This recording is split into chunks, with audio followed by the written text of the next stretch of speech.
Like you, my sweet Jessica. Is my Dobikins making fun of his little Jessicans because she's so too utterly old-fashioned? Oh, but no, my Jessicans. Your Dobikins thinks his Jessicans is too utterly divine. And he can't wait until that too utterly divine moment next month when we shall be walking up the aisle, side by side, to get our diplomas. Ah, my Jessicans, what glorious harmony we shall make together. Stop the music! Zelda, you were spying on me. What spying? I'm just protecting my investment in you, Buster. Matter, Harry. Quiet, Dobiekins. And as for you, my empty-headed, bleach blonde friend, let me present the facts. First of all, you will not be walking up the aisle side by side with Dobie because at graduation we line up alphabetically. And he's G for Gillis and you're Z for Zeppelhorse. Z for Zelda. Will you do me the honor to get lost? Of course not, Poopsie. You love me and you want me to be here. Now cut that out. Face up to it. Either you stick with me or in the baseball game of life, you're never going to get out of the bullpen. Who says I have to stick with you? Who says so? You don't know everything. I do, and be quiet. I'm measuring you for a sweater. Here, hold Zelda, it. will you please get off my back? Tired all the time. Zelda! What are you doing? She practically owns She you. does not. I do, too, and I don't believe in Lindley.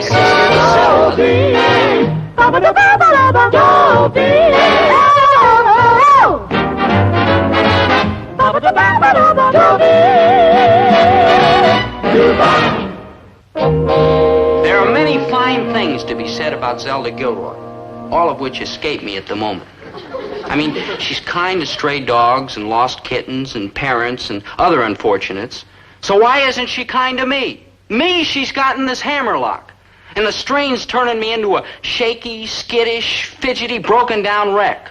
You rang? I know. Hi, Maynard. What do you like doing? Thinking. Yeah, it's not my line of work.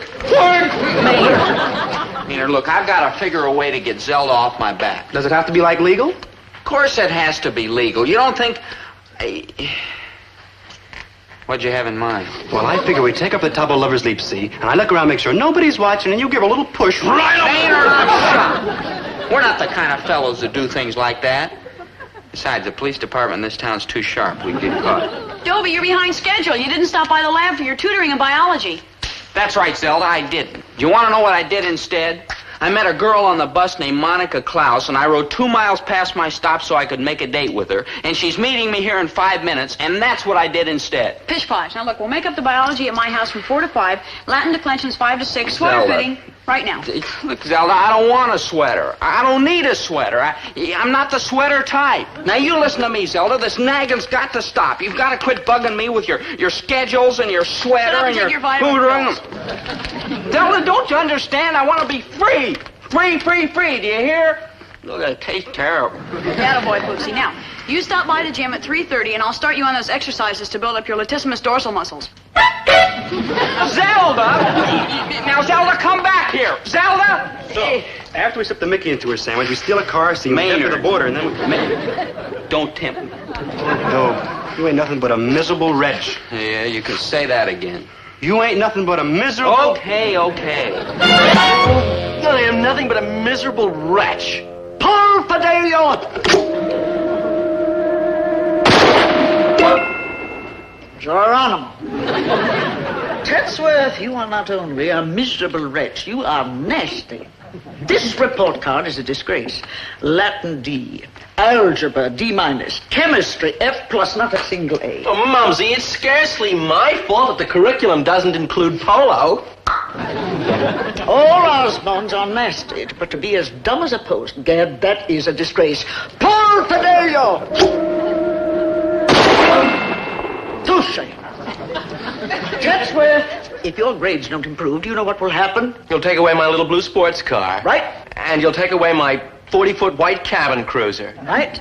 And you'll take away my blue blazer with the solid gold buttons and the Osborne crest in all pockets. Right, but something even nastier will happen. You mean? Yes, if your grades don't improve, Chatsworth Osborne Jr. will not be admitted to Yale. Not be admitted to Yale. Oh, no, not that. Nasty Osborne after Nasty Osborne has attended Yale. Not go to Yale. The only other Osborne who never attended Yale was your Uncle Fidel. He died of stupidity at the age of 93. Go to Yale. No football weekends. Boom. That No Vassar down girls. the field, fighting No suits for with narrow evil. lapels. Break through the No crimson revels and light, frolics their on the strength old quad. defy.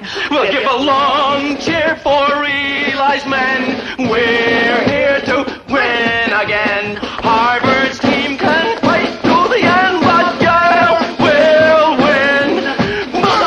Mother, bow, wow, wow. Eli, yeah.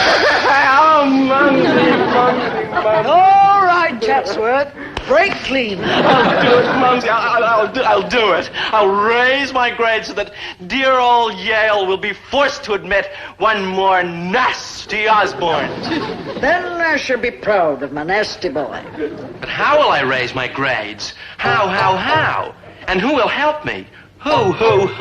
Me. I'm the one who's going to nag you into being rich and successful and happy, even if it makes you miserable. Now shape up, boy. We got studying to do. Do we have to? You have to. Hey, didn't you hear my mother calling me? Maynard, you're gonna stick with me.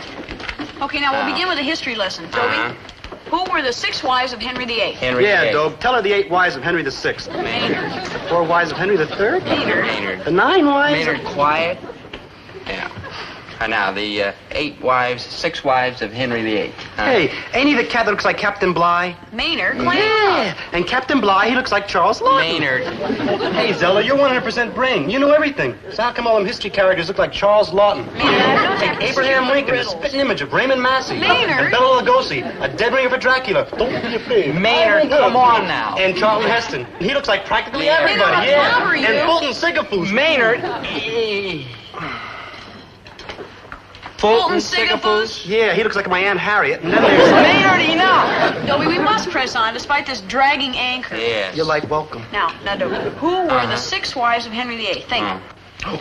Hey, I remember. They were all named Catherine something, except a bunch of them who were named Anne something. Strictly Flunksville. Why? Now listen. Henry VIII's first wife was Catherine of Aragon. Yeah. His second wife was Anne Boleyn. See, I was right. His third wife was Jane Seymour. Bravo, Zelda. It takes courage and a sledgehammer to pound information into that rock-hard Gillis skull. Don't be so smart, Chatsworth. Your grades aren't exactly burning the school out either. True, but only for the moment. You see, I am not without my hidden resources. Oh? Zelda, my delightful elf, has anyone ever told you that you possess that indefinable quality of the truly great women of our time? Who, me? Who, her? You gotta be kidding. Kidding. I'll show you who's kidding. Zelda, my erudite beauty, will you go dancing with me Saturday night? Who, me? Who, her? Maynard. We'll trip the light fantastic to the music of Lawrence Welk. Lawrence Welk! Aha, that's where you trapped yourself, Chatsworth. Lawrence Welk isn't even in town. I know. I intend to import him for the occasion. You would do that for me? That and 1,000 things more, my lovely Zelda. Moonlit trips in my expensive 40-foot cabin cruiser. Fabulous spins in my expensive little blue sports car. And it's all very flattering, Chatsworth, but I couldn't possibly do it. I could. Zelda, you're turning me down? No offense, but Dobie would never stand for it. Leave us not be too hasty, Zelda. Maybe I could force myself to stand for it. Yes, look, Zelda, my lamb, there's really no comparison. I am the sole heir to a vast fortune, also witty and desirable. And I'm but the son of a poor grocer, dumb in school and puny. You know, I'm beginning to think you actually want me to go out with Chatsworth. It isn't what I want that matters, Zelda. I'm thinking of you, of your future. The key word here, my sweet, is sacrifice. It's a far, far better thing I do than I have ever done. Gee, Dobe, you're like a real human being. Yeah. There are forces at work here that are beyond my understanding. But a girl with my face and dimensions is in no position to be fussy. Take me, Chatsworth, I'm yours. Goody gumdrop. Atta girl, Zelda. Europa! Yeah, Maynard, that's Eureka. There will always be a warm glow here in my heart when I think of you. Thank you, dear sweet Dobie. Are you sure you want me to go through with this? Oh, you must, my sweet, for your sake. Gee, this is the saddest thing I've ever seen since they took away the kid's dog on Lassie. My expensive little blue sports car awaits my learned princess. Maynard, she's gone. Poor Zelda. I wanted her to go. I'm free. Poor Zelda. Now I can make dates with Monica and Jessica and every girl in town. There won't be any nosy old Zelda nosing around to get in my way. Poor At Zelda. last she's off my back and she's jumped on Chatsworth's back. Poor Chatsworth.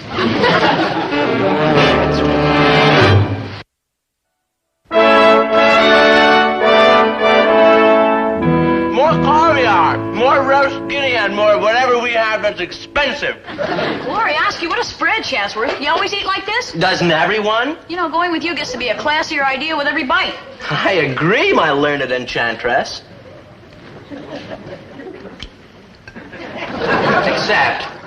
Except what, kiddo? Except for one little cloud on my horizon. One tiny little cloud, no bigger than a small bank book. On with it, boy. What kind of cloud? A cloud called Yale. You see, Zelda, my studious temptress, I shall never be admitted. I shall lose my heart's desire merely because my grades tend toward the atrocious. And you want me to help you with your schoolwork. Wow. And that's why we suddenly seem to be so chummy. Gad, what sort of a cat and bounder do you take me for, Now, girl? calm down, Chatsworth. Don't get your blue blood all in an uproar. I guess I ought to contribute something to this romance, or whatever it is. You'll help? I'll help. Oh, for joy! I and Yale, in that order, will never forget you. Trembly, my Morocco-bound school books, quickly. Cheers, my young master, cheers! Now, Chatsworth, what subject are you having trouble with? Well, we Osborns are nothing if not consistent, all of them. How about algebra? Thoroughly baffling. Let's start there and have some more caviar, my, brainy beauty. Well, Chatsworth, find the square root of 4,712. Oh, why don't you find it, my infinitely clever enchantress?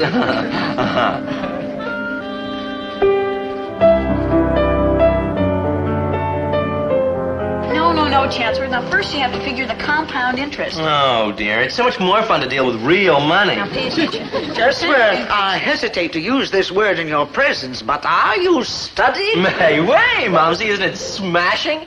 Mumsy, you remember Zelda Gilroy, the smartest girl in school? Oh, she better be smart. How do you do, Miss Gilhooly? Gilroy, Mrs. Osborne. Zelda Gilroy. Quite. Mumsy, Zelda has promised to help me get into Yale. No. Oh! By gad! I'll wager she's just the girl who can do it. Observe that determined little jaw and those alert, beady little eyes.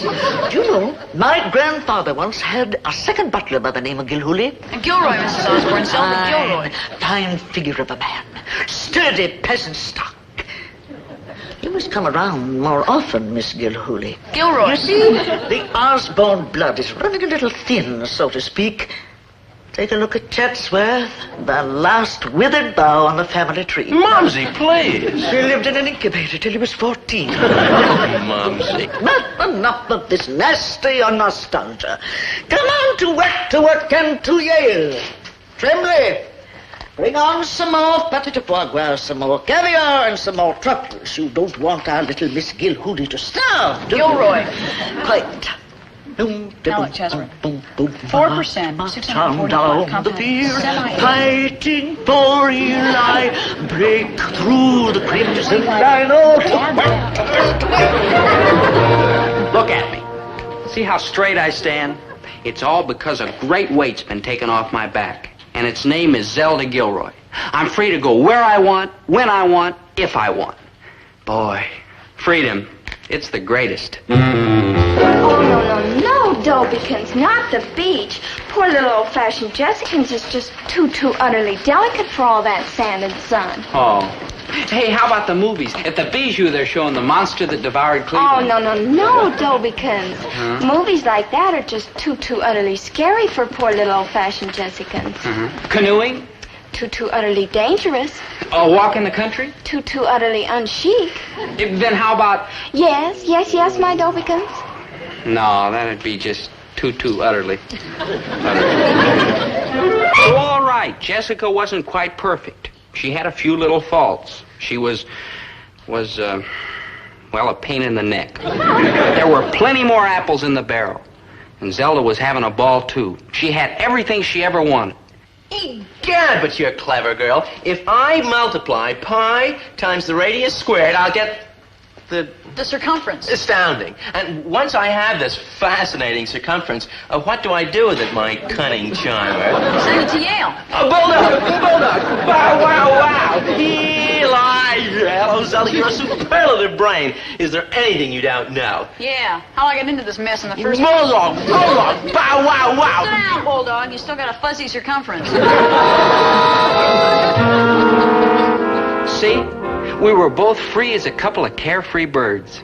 I could take out all the girls I wanted, and nobody stopped me. All kinds of girls. Tall ones, short ones, blondes, brunettes, redheads, in-between colors, and they were all lovely. Take Monica. Beautiful as an angel. If she only didn't talk quite so much. About herself. Well, naturally, all the boys Naturally. in school were trying to date me Uh-huh. because they thought I was the prettiest girl they'd ever seen. Yeah. And they were definitely right. Mhm. Although I do look better in some colors than others. Well, not that I don't look stunning in all of them, No. mind you.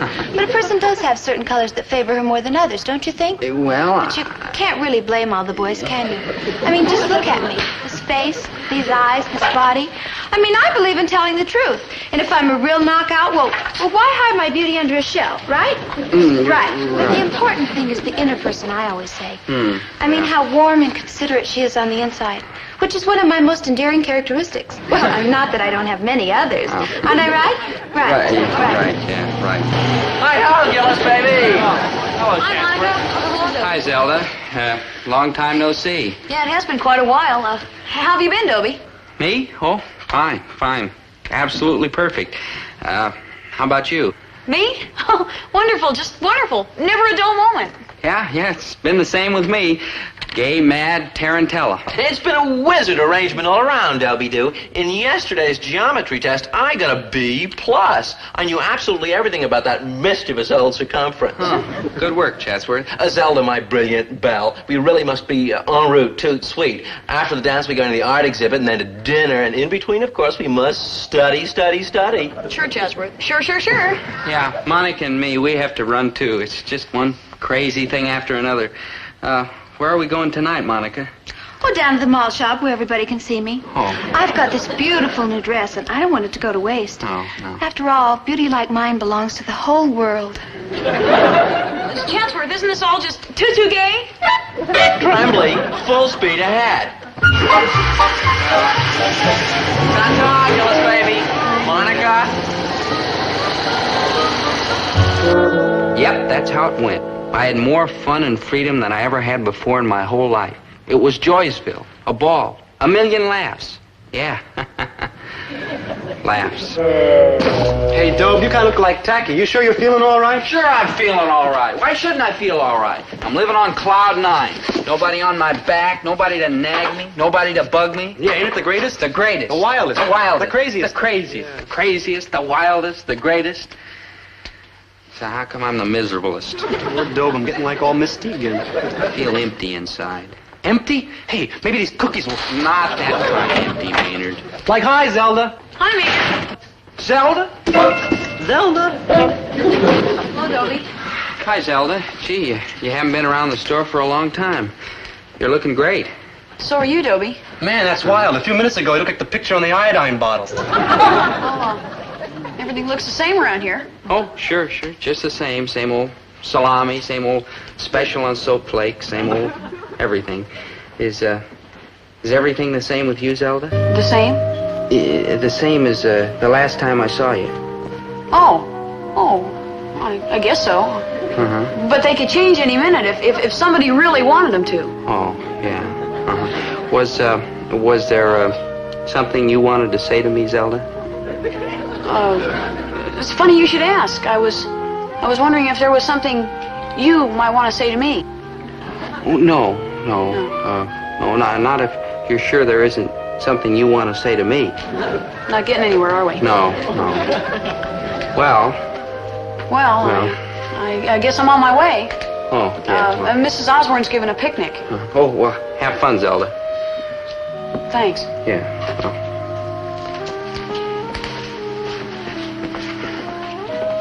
Zelda, are you sure? Yes. Am I sure what? Yes. Yeah. Nothing. So long, Zelda. So long, Dobie. So long. You know, Yeah. picnic and all, I hope it doesn't rain. Oh. Oh, yeah. Well, no, it's pretty clear outside. I don't think so. Well, I don't think so. bye, Zelda. bye, Dob. Bye. Long. Man, lots of yox seeing old Zelda again, huh? I mean, now that she's not in your back and bugging you anymore. Yeah, Maynard, sure.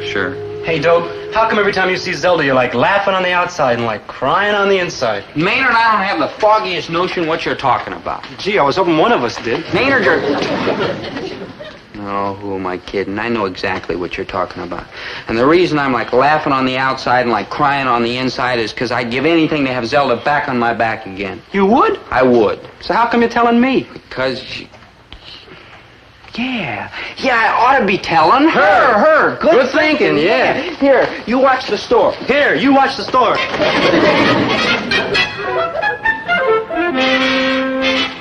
Oh, the outdoor life. We occasionally need a taste of rugged living to keep us from getting soft. Tremblay, Yes, madam. that mountain casts too great a shadow. Call the bulldozers, have that removed. Miss Gilhooly, Gilroy. quiet. Miss Gilhooly, I want to thank you for the miracle you've wrought in Chatsworth.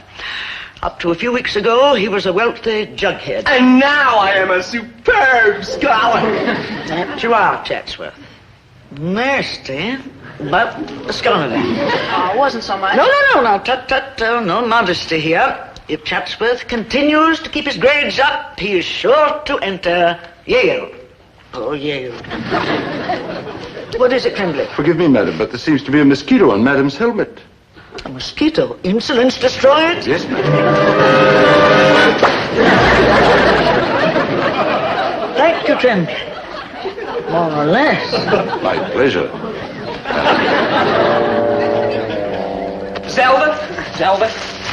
Oh, good heavens, gotta that's talk to bad. Tremblay, get my rifle, whatever it is, I'll shoot it. So I'm like a human person. Oh, yes, you are a bit like a human. Yes, Dobie, yes. Zelda, I surrender. I can't go on any longer unless you come back and nag me. You can't? I can't. You bug me and aggravate me and drive me nuts. But I love you, don't you see? Perfectly, Poopsie. You're a miserable pain in the neck. But- you're a necessary miserable pain in the neck. I know exactly what you mean, Snookums. Now just see here, Gillis.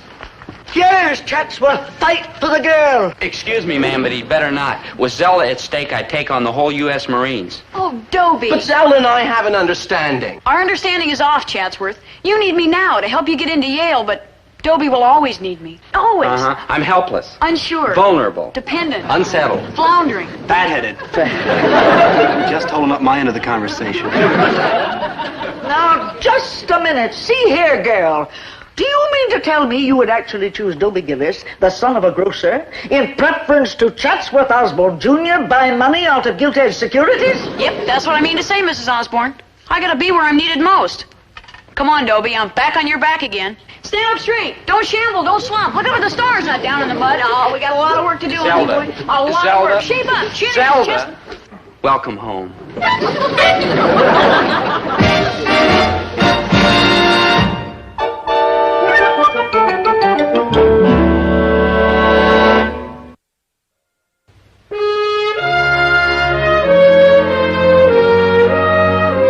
As we of the graduating class of Central High School take our first step, faltering step away from our beloved alma mater, let us consider where this step will lead us. Larry, what is this? Oh, Zelda knitted it for me. What's that? She's rehearsing her graduation speech. Some of us will Some move of on. us will move on to the ivied halls of higher That's learning. right. I hear Yale didn't turn you down after all. Naturally, Mumsy had a little talk with them, and they didn't dare refuse me. Huh? Bulldog! Wow! Eli Yale! But alas, among us there will be some who will go through life without a purpose. Idle drifters, purposeless drags and derelicts, aimless wanderers and stumblers. You rang?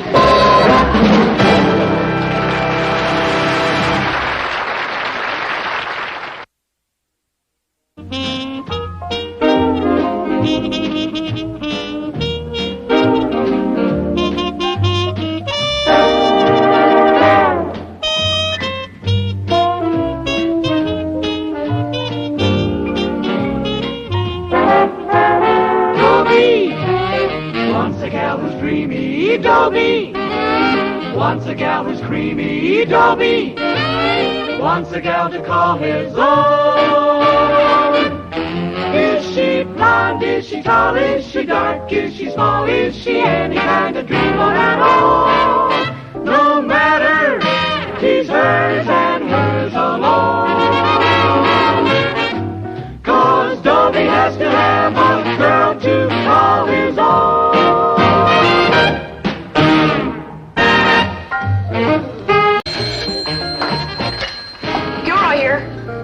Yeah, I know I'm late, but what can I do? I'm running the yearbook all by myself. Sure, I could use some help, but where am I going to find it? I don't care if it's inadequate, second-rate, weak-kneed, clock-watching, and jerky. You rang? Hi, Zelda. I think I just found some help. Dobie! Dobie! Dobie!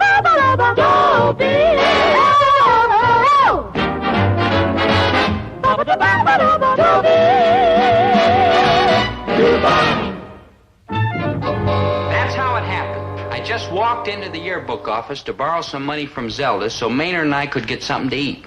Maynard hadn't eaten for over an hour, and he gets desperate. And the next thing I knew, I was a gentleman of the press. Men, this year we seniors at Central High are going to have the best darn yearbook in the whole history of the school. Dobe, I'm hungry. A yearbook we will treasure and cherish in the years to come. You ain't like got a banana on you, have you, good buddy? No, man. When we're sitting in front of the fireplace in our split-level home in the suburbs, with the children fast asleep and their Dr. Dentons upstairs, we will take out the yearbook, Poopsie, and remember those first fine, careless days when we were young. Zelda! A loaf of bread, an ice cube, anything? Maynard, you can eat later. Right now we got to get cracking on those captions. You captions? I don't know what they are, but I'll eat them. Maynard, a caption is a line you put under a picture in the yearbook, like most likely to succeed, most intelligent, most beautiful, like that. All right, let's get to it. Yeah, before I go into a comma. Maynard, that's coma. I already picked out some pictures. Yeah, okay. Let's see it. Here, most likely to succeed, most intelligent, most beautiful. That's what I like about you, Zelda. You're so modest. Yeah, I got that too. Most modest. What's the caption on mine? Most likely to marry Zelda Gilroy. Now cut that out. I know the caption on mine. Most hungry. Possess your soul and patience, Maynard. I'm sending you two boys out on an assignment in a few minutes. As soon as I read you the class poem I wrote for the yearbook. Oh? Central High, we're going to miss you. Central High, we hug and kiss you. Central High, our alma mater, you're the best on land or water. Central High, for you we're burning. We will miss your halls and learning. We will miss your kindly teachers, principals, and other creatures. Kind of gets you right here, huh, Dope? I don't know, Zelda. Maynard's stomach's growling awful loud. Please, small girl, let me go so I get something to eat. You're out of money, remember? I'll trap something. Please, Zelda. All right, man, I'm sending you out on a great human interest story. Every year, the yearbook has a feature called Where Are They Now? We look up somebody who graduated from Central High a long time ago, find out what he's doing, and write a story about him. Well, who do you want us to look up? I really got a Lulu this time. I had to dig way back. Have you ever heard of Show 'em No Mercy Appleby? Well, who hasn't? He was the greatest football player in the history of Central High. That's right. In the big game against Webster High in 1911, he sent the entire Webster team to the hospital. And the coach, too. Yeah. We never lost a single game when Show 'em No Mercy Appleby was playing for us. Where is he now? That's what you two are going to find out. But where do we start looking? Hey, let's start the lunch counter, huh, Dobe? Get out. Look, look, look. You'll find him. You can do it. But what if he moved to another state? Like Cleveland? Well, that's what you've got to find out. And bring me back a story. Yeah. Oh, okay, Zelda. Hey, Dobe, remember what we came for? Oh, yeah. Zelda, could you lend us a little money to buy Maynard something to eat? Sure, Poopsie. How much do you want? $20 or $30. Maynard, here's $1. Right. And here's a pencil and paper for you, my ace reporter. Zelda, please! And here's a camera for you, my ace photographer. Yeah. Now go! Yeah. Okay, Zelda. I'll stand by to tear out the front page. Now I had two big problems. First, how to feed Maynard on only $1. Well, that problem got solved. Oh, Dobe, get a lot more peanuts for $1 than a dime. True, Maynard. Almost twice as much. Yeah, Maynard, The second problem was how to find Show 'em No Mercy Appleby. This was a really tough one. What's so tough about it? Well, What's so tough about it? Why, this man could be anywhere. Europe, China, Australia. How are we going to find him? What do you think we do? Just walk up to the first passerby and say, "Excuse me, sir, but do you happen to be Show 'em No Mercy Appleby?" Yes, I am. He could be anywhere in the world. He could be dead, for that matter. He... Maynard, which way did he go? I think he went that way. No, that way. Yeah, you're right, he went that way. No, I think you're right, that way. Maybe he went that way. Maynard, come on.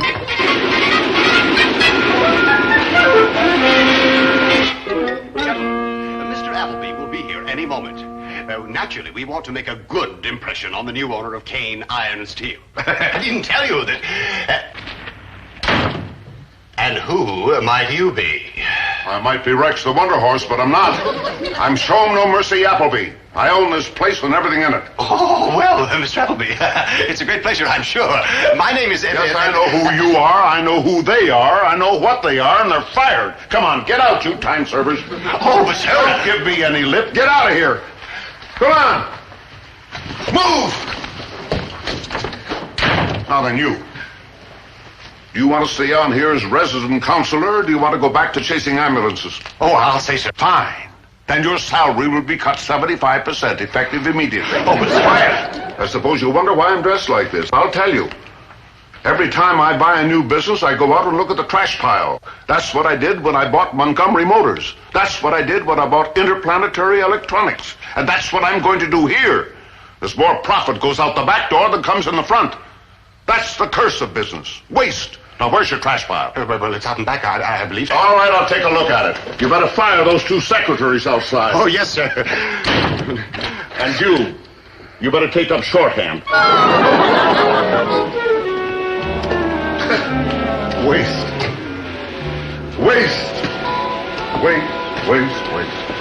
You were right, though. He went that way. No, Maynard, I think you were right. Maynard, it's him. Yeah. Excuse me, sir. Did you say you were Show 'em No Mercy Appleby? That's right, son. I'll beat it. The Show 'em No Mercy Appleby who was star fullback of the 1910 Central High School football team? The Show 'em No Mercy Appleby, who has put more men in the hospital than the flu epidemic. I'm about to add 2 more to my list. Now beat it. Sir, what are you doing? I'm looking in a junk pile. What do you think? But why? It's the way I make my living. Now get out of here while you still can.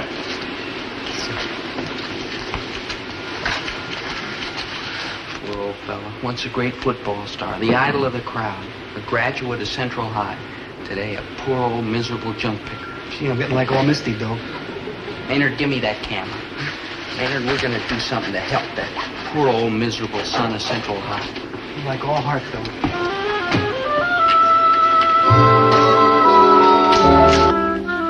Dobie, that's terrible. It was even worse in person. It was like pathetic. It almost broke my heart watching that poor miserable old man work. Work! Maynard, that's a crying shame. Zelda, here's a fine old man like Show 'em No Mercy Appleby who risked life and limb for Central High. And look at him today. Penniless, forgotten, scratching a miserable living out of junk piles. We just can't let this happen. Well, what can we do?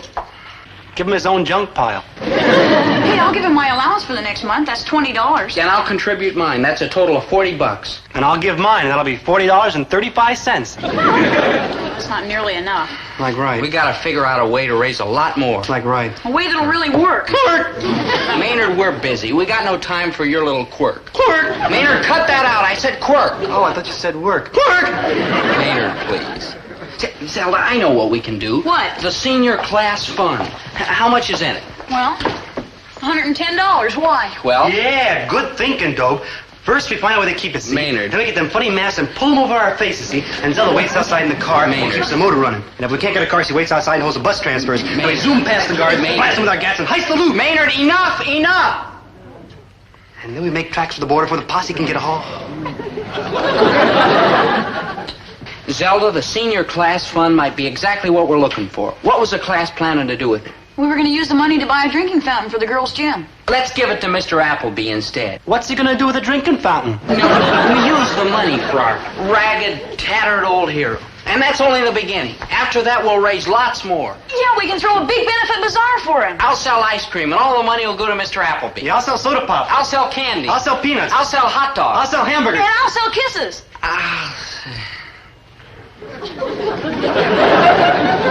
No offense, Zelda, but ain't we supposed to be trying to raise money? Never mind, Maynard. Zelda, this is the finest thing any senior class has ever done. Our parting gift to Central High will be a magnificent gesture to show that pathetic old wretch that Central High School doesn't forget yesterday's heroes. Geez, Zelda, I'm getting like all misty. Me too. Dobe, has anybody ever told you you're all heart? Yeah, me. It's a far, far better thing we do than we have ever done. That was the beginning of our campaign to save Show 'em No Mercy Appleby. All the weapons at our command were thrown into the battle. And what a battle that was. The power of the press will save this poor, miserable wretch. Copy boy, take this down. Here's the lead for the greatest story this yearbook has ever carried. Students of Central High, put your hands in your pockets. What do you find there? A handful of coins? To you, they may be but a few paltry pennies. But to a tired, beaten, unhappy old bag of bones, they can be the door to new life, new hopes, new horizons. Dig into those pockets and show that Central High still remembers and appreciates its great hero of a bygone era, Show 'em No Mercy Appleby. Beautiful, Zelda. Okay, Maynard, now read to me what I just said. Right. Students. Well, go on. That's all I got. You like talking fast. Stop the presses. Does everybody help us around here? I'll do it myself. Copy boy, get that phone and act like a newspaper man. Check.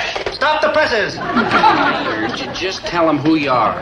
Maynard G. Krebs, ace reporter here. Appleby. Show 'em no mercy, Appleby. How do you spell it? It's A-P-P-P-L-B. Maynard, you better give me the phone. Yeah. Dobie Gillis, assistant editor. Check. Yeah, he was the greatest hero Central High School ever had, and he's a poor, broken wreck of a man now. Check. Check.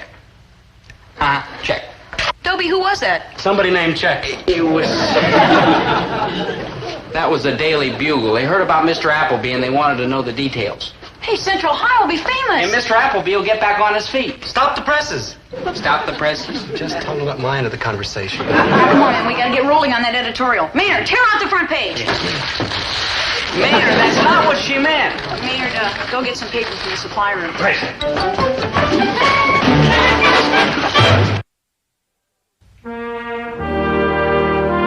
Give us your old clothes so a fine old man won't go... Save our doddering old hero. Everybody gives. Here. Don't be a cheap. Don't be a tightwad. I don't need these old clothes We'll anyhow. take anything. We're eager.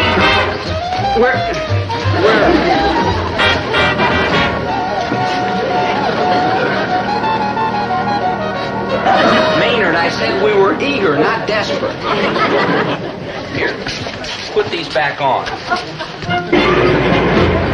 Led by Dobie Gillis, the students of Central High School are digging deep into their pockets to show that pathetic old wretch that Central High School doesn't forget yesterday's hero. Dobie, dear, did anybody ever tell you that you're all heart? Is everybody deaf? Me. Look at here. It's in all the downtown papers, too. Oh, I'm proud of you, son. I'm glad, Dad, because I was going to ask you to contribute to the Show 'em No Mercy Appleby Fund, $10. Not that proud. Give him the money and be thankful that you have it to give.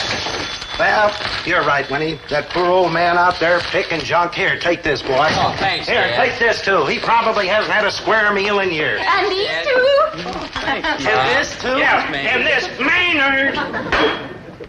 I know you spend enough time around here to qualify, but you are not really a member of the family. So if you're going to give something you own. I got carried away. I'm all heart, too. That's all right, Maynard. I'm proud of you. And you, Herbert, and especially you, Dobie. Thanks, Well, you're not any prouder of them than I am. I'm prouder than either of you. You are not. I'm prouder. Well, I'm proud of them up to here. Well, I'm proud of them up to there. Well, I'm proud of them up to here. Well, I'm proud of them up to there. Well, I'm proud of them up to there. We are all proud of you. We sure are. Ditto, Mr. G. Right. But I'm proud of them up to... Maynard, please. Dobie's doing such a wonderful thing, and his payment will come when he sees the gratitude and the appreciation on the poor old face of Mr. Appleby. Murder. Death. I'll kill him. I'll crush their skulls like eggshells. I'll throw them into the poorhouse. Withers, you panty waste, come in here. Oh, yes, sir, Mr. Appleby. Yes, sir. Withers, have you seen that? Oh, dear. And this? Oh, goodness. Yes, help us save this poor, beaten, downtrodden old man. Give him your old clothes. This poor, pathetic wretch can use anything. Now, what do you have to say to that?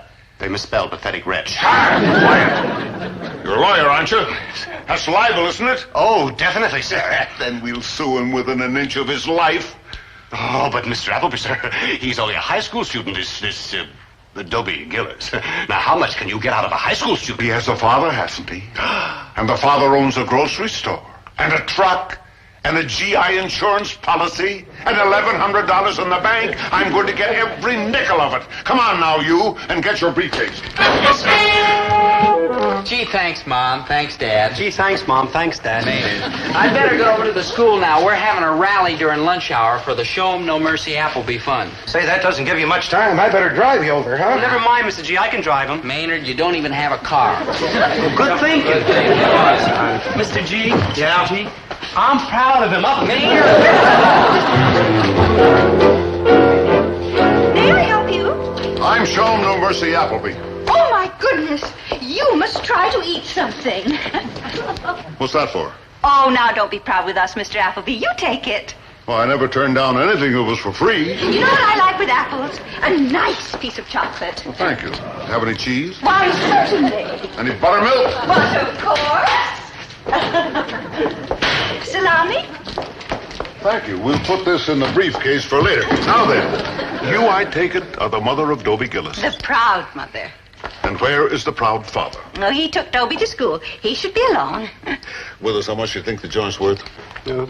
6,000 or 8,000, what I can see. You have much of an inventory out back? Oh, not terribly much. Where do you live? Upstairs. What kind of furniture do you have? Oh, old things mostly. Antiques? Oh, no. Just things we bought when we were married. Uh-huh. We'll put down about $500 for personal effects.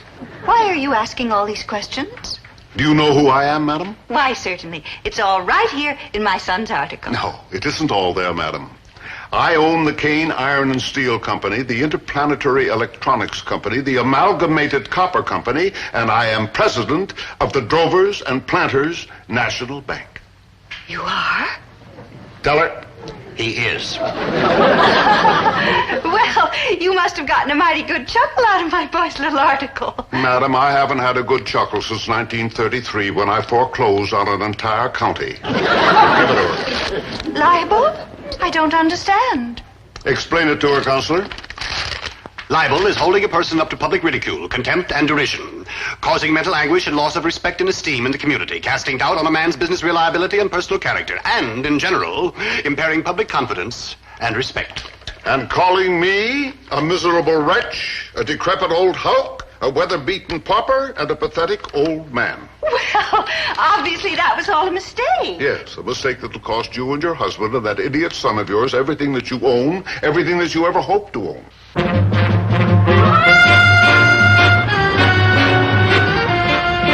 So, when we get down to the high school, do you mind if I stick around and watch this rally you're putting on for old man Appleby? Sure, Dad, if you want to. Oh, I do, son. I think it's a great idea, and I'm very proud of you, boy. Not as proud as me. I'm proud of him up to...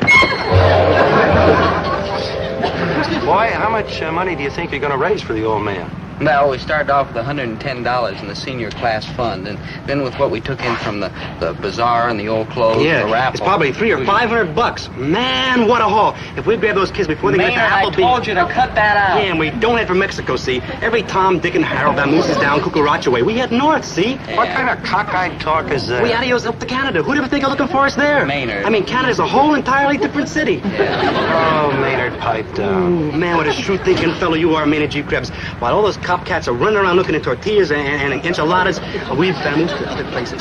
You'll never get away with it. Oh, sure I will, Mr. G. I will definitely... What about the Royal Canadian Mounted Police? Nobody will ever catch...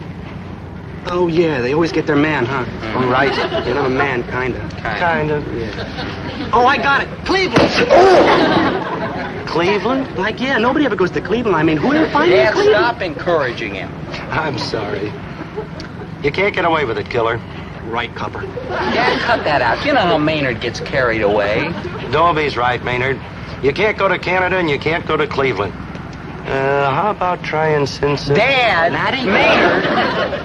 I'm ashamed of the two of you carrying on like this when we should be thinking of that poor, sweet, lovable old man. Shame, double shame. Why, you are a decrepit wretch and a miserable hulk. Madam, he is not a miserable hulk. The kind of hulk he is decrepit. Willard! Just quoting the evidence, sir. Also detestable, despicable, and hateful. You hear that, Withers? Now we can sue the whole family. Make it a package lawsuit. Right. Why, this is positively shameful. At this very moment, my boy Dobie, bless his dear sweetheart, is over at the high school making a speech in order to raise money for you. You miserable scoundrel. Did you hear that, Withers, making a speech? That's more evidence. Can you take down shorthand? Oh, yes, sir. 100 words a minute. You better get it up to 150 in the next 10 minutes. Come on, let's go. We'll see you in court.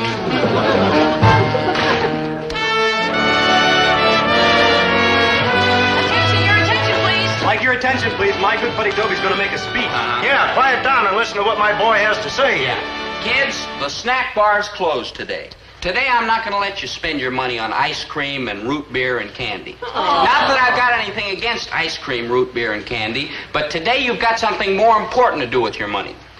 I'm going to ask you not only for ice cream money, but also for the money you've been sticking in your sock for new records and new skis and new hubcaps and like that.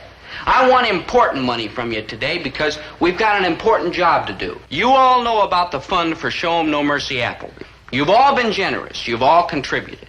But I want you to contribute more. I want to push this fund over the top, and I'll tell you why. We're all seniors here, about to leave Central High. This school's given us an awful lot.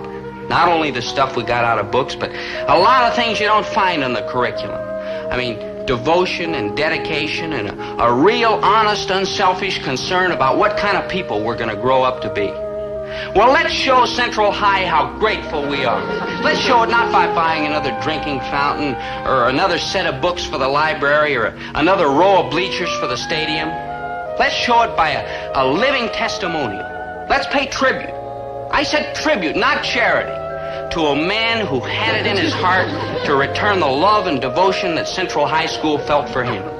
A man who week after week got out on the football field with only one thought in his mind: to give his last ounce of strength for the school he loved, the school that loved him. A man whose spirit burns bright, a beacon to light the way into the future. Think of what kind of man Mr. Appleby could be if he had the breaks we had. But somewhere along the line, something terrible happened. Something that turned a fine, upstanding citizen into a pitiable figure of a man. What was it? Nobody knows. But we're going to make up for whatever went wrong for this man who did so much for Central High. We're going to make up for whatever weakness. I just can't go through with this. I just can't. Damaged character. Withers, No mercy. me neither. A man... Hold it, son. Hold it. Hold it. Mr. Appleby, here, sit down, you poor dear old thing. Can I get you something to eat? Wait a minute. I'm not poor. And I'm not a deer. I'm a gillionaire. I'm rotten clear through to the core. But thank you for letting me see the error of my ways. Here, you take this money. And all the money you make at the sale. And buy something for your high school, like an auditorium or a gymnasium or something like that. If you need any more, come to me. You're all heart, sir. I didn't realize it was that kind of dough in picking junk. Don't despair, Maynard. You'll make it. All right, kids. 4. He's a jolly good fellow, for he's a jolly good fellow, for he's a jolly good fellow. which nobody can deny, which nobody can.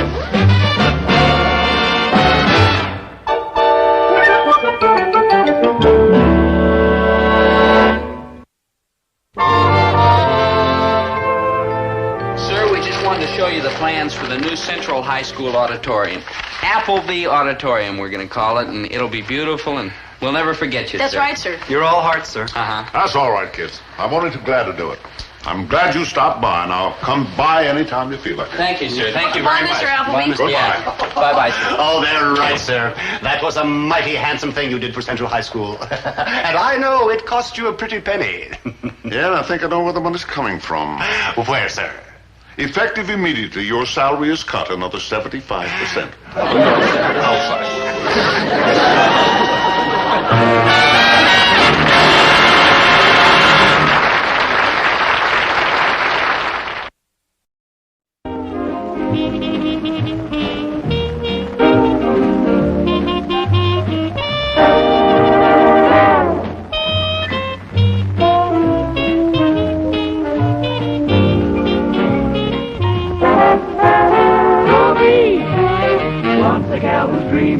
Dobie.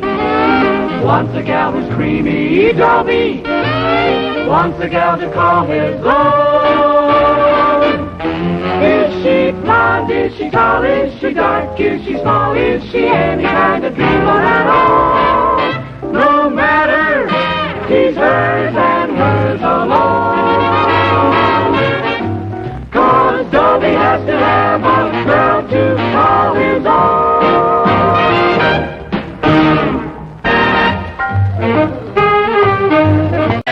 Central High, and there the brave old Central Belt resounds across the sky. Dobie, ba-ba-da-ba-ba-da-ba, Dobie, ba-ba-da-ba-ba-da-ba, Dobie.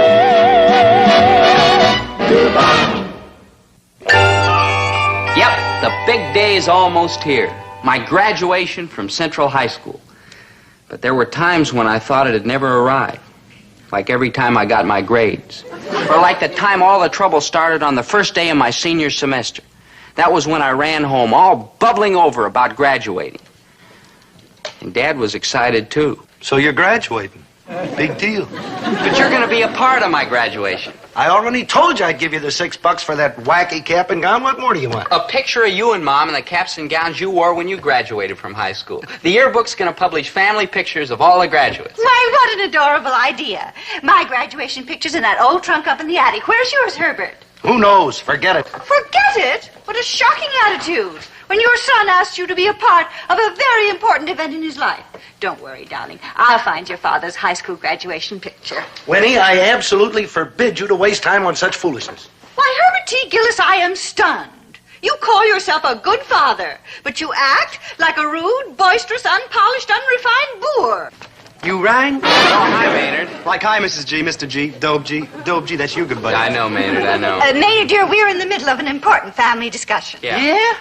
What'd I miss? Maynard, people who butt into other people's conversations are not considered polite people. Yeah, those kind of people are real low-down type of people. Okay, start again. This low-down people's ready. Maynard, dear.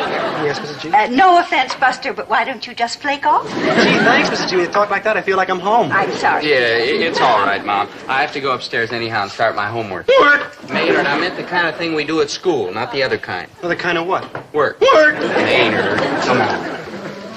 Herbert, something's bothering you. Nothing's bothering me. It's just that I can't afford to waste time crawling around in some crummy attic trying to find some crummy old picture. Why, Herbert? Well, that's right. And I believe, oh, Winnie Pooh, I'm a bum. The reason I can't give our dear boy the picture he wants is because his respected, honored, beloved father who loves him is a stupid, uneducated ignoramus who never graduated from high school. No. Yes, and I'm ashamed to tell him. Oh, Herbert, dear. Well, it wasn't my fault. I had to quit school and go to work to get enough money so I could finish school and get a diploma. But before I saved enough money to go back, along came WW2. I enlisted. Then I met you, and we got married, and I took over the store. And what with Dobie on the way and trying to make both ends meet, I never did get back to get my diploma. Why, dear, I never knew. It's what's inside all of a guy that counts, not just what's inside one part of him, like his head. This is America, and oh, Winnie Pooh, I am a miserable flop, and our dear boy is being brought up by a stupid, uneducated ignoramus. Why, dear, it's nothing to be ashamed of. Lots of stupid, uneducated, ignorant, wonderful people never graduated. Winnie Pooh, don't waste your time trying to cheer me up. Anybody who gets through high school can't possibly be a stupid, uneducated ignoramus. Like me, Mr. Milfloss, sir? Like you, Mr. Krebs. Answer the question. Who wrote the Star-Spangled Banner? Mr. Milfloss, sir... No, Mr. Krebs, I will not repeat the question. Then would you... No, Mr. Krebs, I will not give you 45 minutes to do research. Then would you... Nah, you'd never do it. Go on, surprise me. I never do what? Send me out on a mysterious errand to keep me away till school's out, so don't give a wrong answer to the question. Correct, Mr. Krebs, I'd never do it. See, I was like right. Congratulations, this like the first time for everything. Yeah, Mr. Milfloss Maynard would have known the answer, but he didn't have time to finish studying. You see, we were There's both... no need to defend him, Mr. Gillis. He's like no worse than many other members of this class. I find it a highly depressing situation. Here you young people are given a golden opportunity to learn, to improve yourselves, to prepare for the future, and you waste it. What a tragedy. Gee, I'm getting like all misty. He's getting like all misty. There are thousands of people right here in this country, in our own city, who would give anything to be sitting in your seats. Where are they? They can have mine. You see, you are not the only students I have the privilege, and I use the term under duress, of teaching. At night, I conduct several adult education classes. Man, how can you like educate adults? They're like too far gone. Not quite, Mr. Krebs. The people who come to night school after long hours in factories and mills and offices work much harder than any of you to learn the things you are taking for granted. And most of them are wonderfully conscientious, sharp as a tack, eager students. Me go to night school? Huh! You are enrolling tonight. It's the only way you'll ever get your high school diploma. Winnie, at my age, I don't need a high school diploma. What I need is soft food and a rocking chair. Oh, Winnie, I want to do what's right by Dobie, but why do I have to graduate? What difference does it make? No, you don't mean that. Graduation is something that you really want. Oh, I suppose so, but I'd be embarrassed going over there to night school. You'll be embarrassed if you don't go. Next objection? Dobie will laugh me crazy. Well, all right, then. We won't tell Dobie until after you graduate. Then he'll be so proud he wouldn't even think of laughing. Next objection. What if I flunk? I take that back. Herbert T. Gillis, when I start out to do some flunk, impossible. Out of the question. Next objection. Well, oh, Winnie, you got your head made up that I'm going to graduate, so why fight it? Oh, darling, this is the finest, bravest thing you've ever done. Oh, I wouldn't say that. Well, I would. Oh, I'm a loving husband, so I wouldn't argue with you.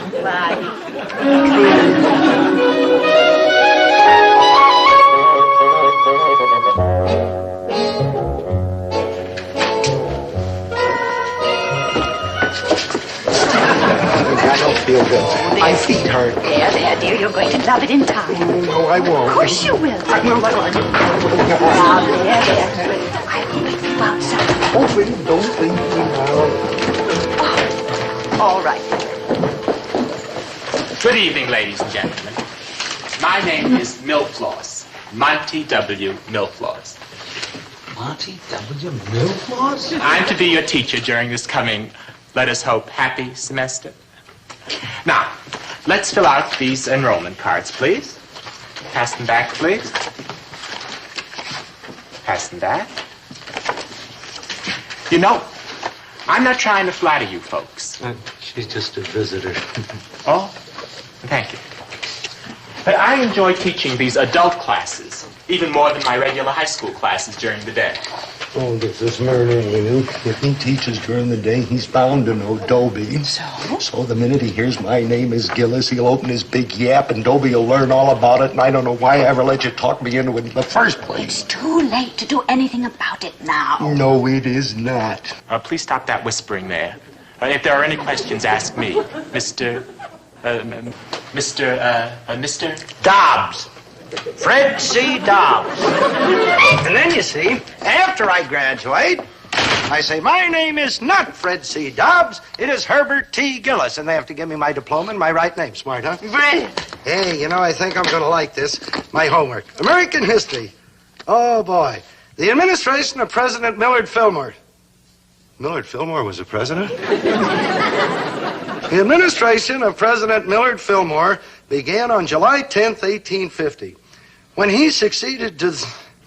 You know, Winnie, this could get tough. Hi, Mom. Dad. Hello, son. Oh, hello, dear. Where have you been? At the library studying. I'm going upstairs now and finish. This American history is the wildest. American history? You mean about presidents and senators and presidents nobody ever heard of and stuff like that there? Right. And I'm plenty good at it, even if I do say so myself. Presidents in American history, huh? Say, how'd you like your old dad to help you with your homework? Yeah, thanks, Dad, but this is one subject where I don't need any help. But your old dad wants to help you with your homework. Now, why don't you tell me everything you know about any old president that happens to cross your mind? Like Theodore Roosevelt? Like Millard Fillmore. Millard Fillmore? You know, it's funny you should mention him because I'm kind of an expert on his administration. Oh. Yeah. You see, he was a vice president under Zachary Taylor. Millard Fillmore was a Whig? Ridiculous. That's what he wore, not what he was. No, Dad. He was a member of the Whig political party. They were an early group of conservative statesmen. Oh, that Whig. Yeah. Well, I guess I've done enough studying for today. Oh, but I haven't. I mean, I haven't heard you recite all you know about President Fillmore. You know, I want you to get good marks in your test. Oh. Okay, Dad. You know, I sure appreciate this big interest you're taking in my studies lately. You're a wonderful father. Oh, just say a good American, WW2 veteran, good conduct medal, all that sort of jazz. Read, boy, out loud. Yeah. Millard Fillmore, the 13th president... Whig. Oh, yeah, Whig. Was born January 7th, 1800, in a log cabin on a farm in Cayuga County, New York. Hi, Dad. Hi, son. Well, don't just stand there doing nothing. Start studying. Gee, I just got home. I got to go upstairs and get my books. Don't bother, boy. I brought them down here for you.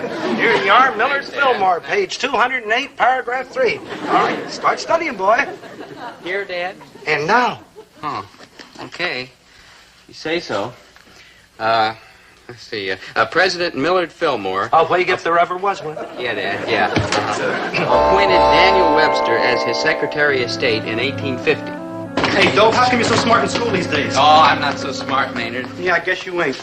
Well, you didn't have to change your mind so fast. I'm pretty smart. You sure are, Snookums. Whenever Mr. Milfoss calls on you, you pop right up with all the right answers. Yeah, especially about that president, Philip Millmore. Maynard, that's Millard Fillmore. Yeah, him too. Yeah. You know, I really owe it all to my father. You gotta be kidding. I don't know why, but Dad's changed so darn much lately. I mean, every afternoon he does my homework with me. He makes me recite my lesson over and over. He's really making a student out of me. Yeah, when they get to his age, they kind of develop a flabbiness in their head. Maynard. Your father's finally using good sense, Snookums. Now you'll start getting good grades and graduate with honors and be admitted to a big college, and then I won't have to support us when we're married. Zelda, please. Somebody's got to nag you onto success, lover, because without nagging, you're a hopeless case. Like me. Not quite that hopeless. Oh, Zelda, I gotta admit the nagging's helpful. I've been writing these smashing essays, and every one's better than the last one. This essay is even better than your last one. How'd you know so much about Millard Fillmore? Well, some fellows specialize in space travel and others in atomic physics and some in batting averages. Me, I just happen to specialize in Millard Fillmore. Whig. La-di-da. Name me one guy with any brains who ever heard of Millard Fillmore. One more word out of you, Callahan, and zing into orbit. Stop that or I'll keep you both in for recess. That's better. Let's move ahead with our study of American history. For tomorrow's assignment, I'd like the class to prepare an essay of about 500 words on the Louisiana Purchase. I want to compare your work with the work of my regular classes. I've given them the same assignment. Louisiana Purchase? Where are we going to find out anything about that? The Louisiana Purchase? As a matter of fact, Dad, we're studying about it in class right now. No. Yes. Say, I got a great idea. Why don't you start studying right now and I'll help you? Gee, thanks, Dad, but I'm supposed to be working here in the store now. Never mind that. Your lessons should come first. But I need the money you keep promising to pay me. Well, nobody can ever say that Herbert T. Gillis is against education, so I'll tell you what I'll do. I'll promise to pay you the same salary if you'll just buckle down and do your schoolwork. Work! Maynard. Like, hi, Mr. G, Doe. Good buddy, I'm like worried about graduating. What's there to worry about? Well, I'm not exactly worried about graduating. It's more like not graduating. That's what I thought. Mr. G, would you maybe like help me a little chunk like you do sometimes with Dobe? Well, that depends. What do you know about the Louisiana Purchase? Nothing. I've never been near the state of Indianapolis. That's what I was afraid of. Come on, son. Let's take a swipe at this Louisiana Purchase, huh? Oh, okay, Dad. Well, the Louisiana Territory was purchased from France by President Thomas Jefferson. Probably a Whig. No, Dad. Well, everybody couldn't be Whigs. Go ahead. You see, President Thomas Jefferson decided that this country should gain possession of the area known as the Louisiana Territory, extending from the Mississippi to the Rocky Mountains. This was the beginning of the westward movement in the United States. Thank you. Congratulations again, Mr. Dobbs. As usual, an excellent piece of work. Well, you are not playing with kids, you know. In fact, it compares favorably to work done by students in my regular high school classes. No, what do them juveniles know?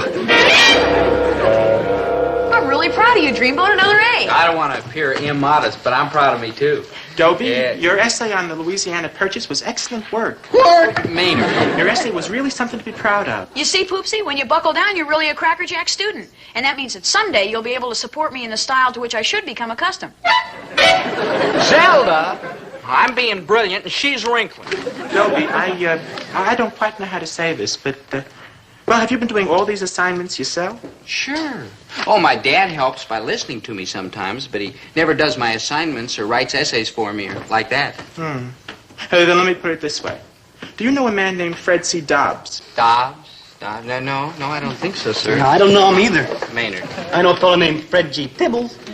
Something's fishy here, and I'm going to find out more. I think his name is Fred G. Tibbles. It could be Arthur H. Tibbles. It's a big family. Maynard, please.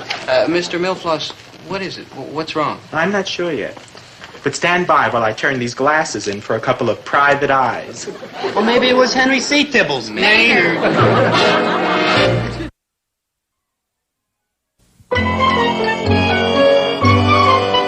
Mr. Dobbs, what do you know about the construction of the Panama Canal?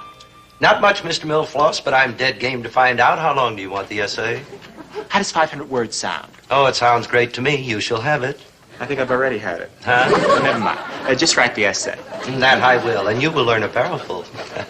That's what I'm afraid of. The Panama Canal Zone has an area of 553 square miles, of which 371 square miles are land. It's 50 miles long, at least 300 feet wide. Hold it, boy. You're going too fast. Too fast? I mean, mumbling and speeding along like that. Slow down. Give it a chance to sink in. Oh, thanks, Dad. My pleasure, son. Yeah. The, Panama... Dad, what are you writing there? Oh, just making some notes so I can ask you questions later on. Keep you on your toes. Oh? No fair cheating. Sorry, Dad. Sorry. Yeah. Now, why don't you start at the beginning and real slow take it so that your old brain can grab hold, huh? Good thinking, Dad. Good thinking. Let's see, the Panama Canal Zone has an area of 553 square miles, of which 371 square miles are land. It is 50 miles long, at least 300 feet wide, at the bottom of the excavated channel, And hold it, Mr. Dobbs. I've heard enough. But I ain't finished yet. Want to bet? Huh? I have several serious words to say about that essay. Oh, too deep, huh? No. Too fancy? No. Too high-toned?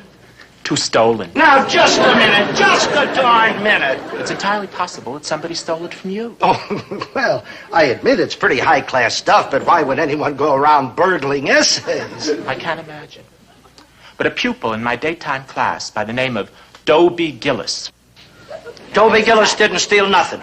No. How do you know? Well, because he's a good boy and he wouldn't steal anything because he's a good boy. You know it? Never heard of him. Well, it's just that any kid with a name like Dobie Gillis doesn't sound like the kind of kid who'd run around stealing essays. Mr. Dobbs, there is something strange going on in the Panama Canal, isn't there? Well, you see... Also the Louisiana Purchase. Well, I know. And Millard Fillmore. Oh. Do you think I should talk to the principal about this Gillis boy? Oh, no, don't go to the principal because this Gillis boy didn't steal anything. The Gillis boy is not guilty. Well, at least not that Gillis boy. It's this Gillis boy. Oh, hi, Dad. Hi. Son, I got to talk to you. Dad, I'm just studying about President Chester A. Arthur. How would you like to help me? Forget all about that stuff. My school days are over forever. Boy, I got a confession to make. A confession? Yeah, a terrible, miserable confession. But before you start calling me a bummer and a cheat, I want you to remember all the good things I've done for you. Dad, what's the matter? I want you to remember, like, when I brought you that teddy bear to the hospital when you was only a day old. I'm afraid I don't remember that, Oh, Dad. sure you do, boy. And remember how I brought you home from the hospital and put you in that little crib when you was hardly as big as a 10-pound sack of flour? I think I was a little too young, Dad. Oh, you were not. You remember? Remember how I walked Dad, the floor with you when you had the colic? No, Dad. Now, I want you to remember all these things when I tell you about the terrible thing I've done You, Dad? Impossible. No, it was low down and sneaky. No, I can't believe that. What kind of a son are you, anyway, disagreeing with your own father? Dad. I am an honest man, and when I say that I've been dishonest, what right have you got not to believe me? Oh, forgive me, dear boy. You know, I enrolled in that night school so that I could finally get my high school diploma, see? But then I started copying your homework and getting grades that I didn't even deserve. Dad, I had no idea. Remember the teddy bear? Yeah. Remember how I shoved you in that crib? Yeah. And remember how I walked the floor with you when my feet were killing me? And how the floor was so cold that twice I almost caught my death. Please, Dad, calm down. Everything will be all right. It will? Of course it will. You mean you can forgive me for letting you down? Sure, Dad. And for setting you such a bad example? Right. And for disgracing you in front of the whole high school? Sure. And for getting caught? You got caught? Look, Dad, I don't know why you did what you did, but I know you must have had a reason. And I'm going to stick with you no matter what. Oh, bless you, dear boy. A poor, miserable father like me don't deserve a fine, upstanding son like you. That's not true, Dad. You're And a fine there father. You are disagreeing with me again, but I'll let it pass. Listen, Dad, we'll see this through together. You and Mom and me. Then how can I lose? I'll go down to that school board and tell them just how it happened. They've got to give me another chance, don't they, boy? Sure, Dad, sure. Why, sure they do. Why, you can't beat a man when he's standing shoulder to shoulder with his loyal family. Oh, bring on that school board. I'm gonna fight like a tiger. Please, Mr. Milfloss, don't kick me out. Oh, I beg you. The school board has decided that in light of the circumstances, you will not be punished. And you'll be given a chance to rewrite all of the essays that you copied from your son. This time without help. All right, Mr. Milfloss. And don't you let me catch you help me anymore, or the fur's gonna fly, boy. Mr. Milfloss, you mean that my husband will be able to graduate after all? If his examinations and essays are satisfactory, he'll receive his diploma along with the graduates of the regular high school. Oh, Herbert, isn't that wonderful? Nah, don't worry, Mom. Dad'll pass that exam easy. Sure he will, Mrs. Gillis. He will. He will. He will. He will?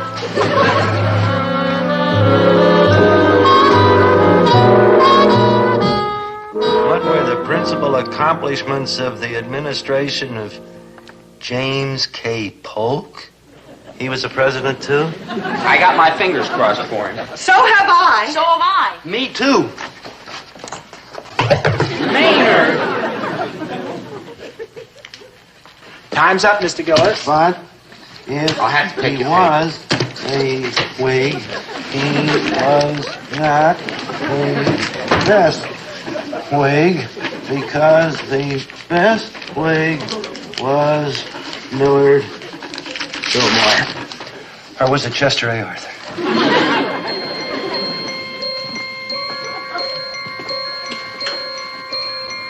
How's it going? Dan, how's it going?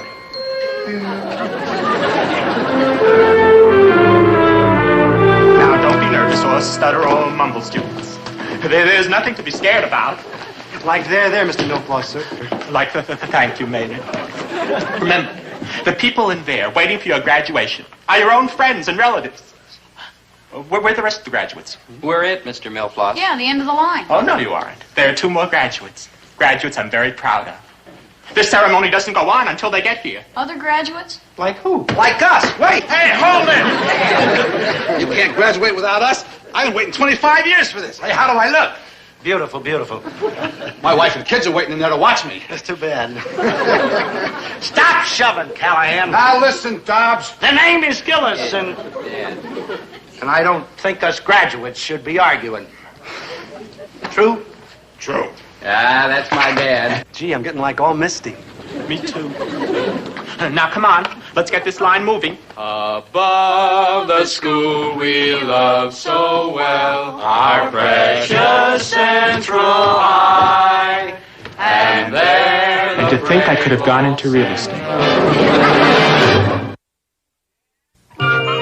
Dad? I'm I'm back here taking inventory. What do you want? Dad, we just got the proofs of our graduation pictures. They look great. Big deal. Why don't you guys drop that graduation talk already? Dobe, I gotta give your father credit. He didn't let graduate from high school stop him from being mean and rotten. No offense. Dad, it was the biggest thing that ever happened to us. A graduation's a graduation. Stop yakking about it, will you?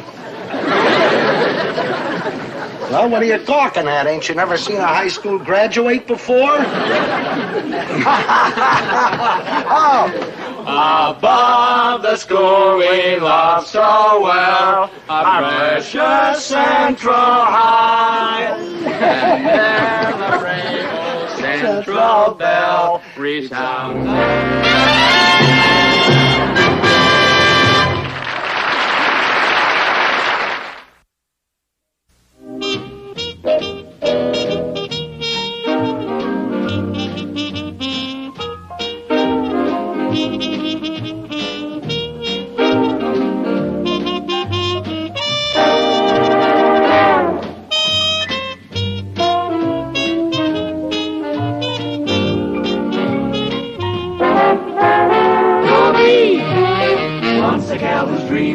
Dobie, once a gal who's creamy, Dobie, once a gal to call his own.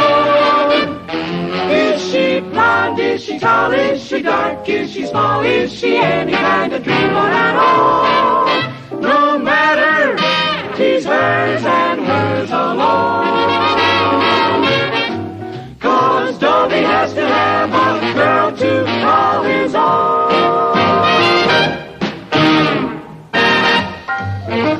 Basic differences. So the most important quality we can bring to marriage is compatibility.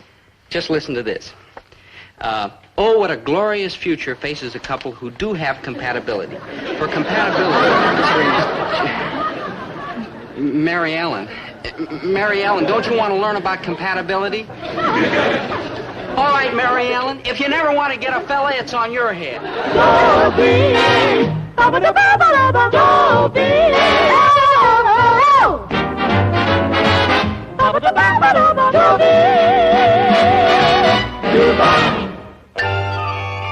I'm real gone on this marriage kick. You see, up to now, I've merely been having dates. You know, just splashing around in the shallow end of life, so to speak. But pretty soon I'll be plunging into the deep end, marriage. So to answer my questions, I'm studying this book on the problems of married life. I have to use a book because, well, just between us, I'm getting some awful peculiar answers at home. My mother, a nice, kind, uncomplaining lady. Uncomplaining? Well, nobody's ever heard her complain. And the reason is that nobody's ever there to listen. You see, she's only half of this happy family picture. Here's the other half, the empty chair, missing husband half. Mom says the last time she remembers Dad in that chair was when he sat there to listen to the election returns. And Wilkie lost. Fire of bison, we stick through thin and thick. We are better than streptomycin. When a pal gets sick.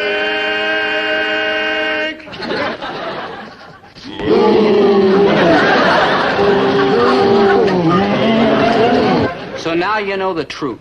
The powerful force that's kept my father's chair empty for lo these many years is the benevolent Order of Bison. Oh, I can't blame him for being such an enthusiastic member. After all, the lodge gives him a chance for a little pleasant relaxation and friendship. And furthermore, Zabinski, you have always been a chowderhead. Oh, yeah? Oh, yeah? Well, I might be a chowderhead, but you're a stupid chowderhead. Oh, yeah? Oh, yeah? Well, you happen to be a stupid, stubborn chowderhead. Yep, Mom knits and frets while Dad roars and bellows. You see, they haven't learned that without compatibility, marriage becomes shabby, tacky, seedy, washed out. You rang? Oh, hi, Maynard. Like, hi, good buddy. Hi. Oh, I checked through that book from Dullsville. Yeah, we're studying it at school in our senior problems class, marriage, courtship, and romance. The title sounds like wild, but it don't have much of a story. Maynard, listen.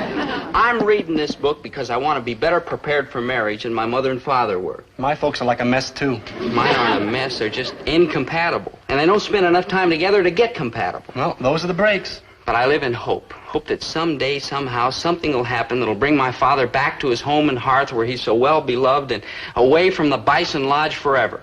On this glorious occasion, leave me state that if I am elected to this high and noble office, I will increase the number of meetings to 3 or maybe even 4 a week, every week. And any guy who don't show up because his wife doesn't like the idea is a lily-livered coward, and we don't want him for a member anyhow. Oh, what a dilly of a meeting we had last night. A million laughs. Yes, you were still giggling when you got home at exactly 2:26 this morning. Oh, well, you never guessed what happened to me last night, so I better give you a hint. It's got You were nominated for Grand Bull Bison. something to do with me becoming a very important how did you know. It's happened this time of year for the past 9 years. It's only 8 years, and let's skip the whole thing. Hi, Mom, Dad. Son, you'll never guess what happened to me, so I better give you a for Grand little... Exalted Bull again. Who told you? I figured it out yesterday when I saw you copying Calvin Coolidge's acceptance speech out of my history book. I was not copying, I was adapting. You ought to let me write your acceptance speech for you. Boy, there'd be 100 new members join up right away just so they could vote against you. Well, thank goodness the voters can't see me being humiliated like this right here and now. Winnie, what's ailing you? I'll tell you what's ailing me. What's ailing me is that we spend practically no time at all together anymore because you're always running off to the Bisons. And that's not the way it ought to be, and the marriage is making me miserable and unhappy, and that's what's ailing me.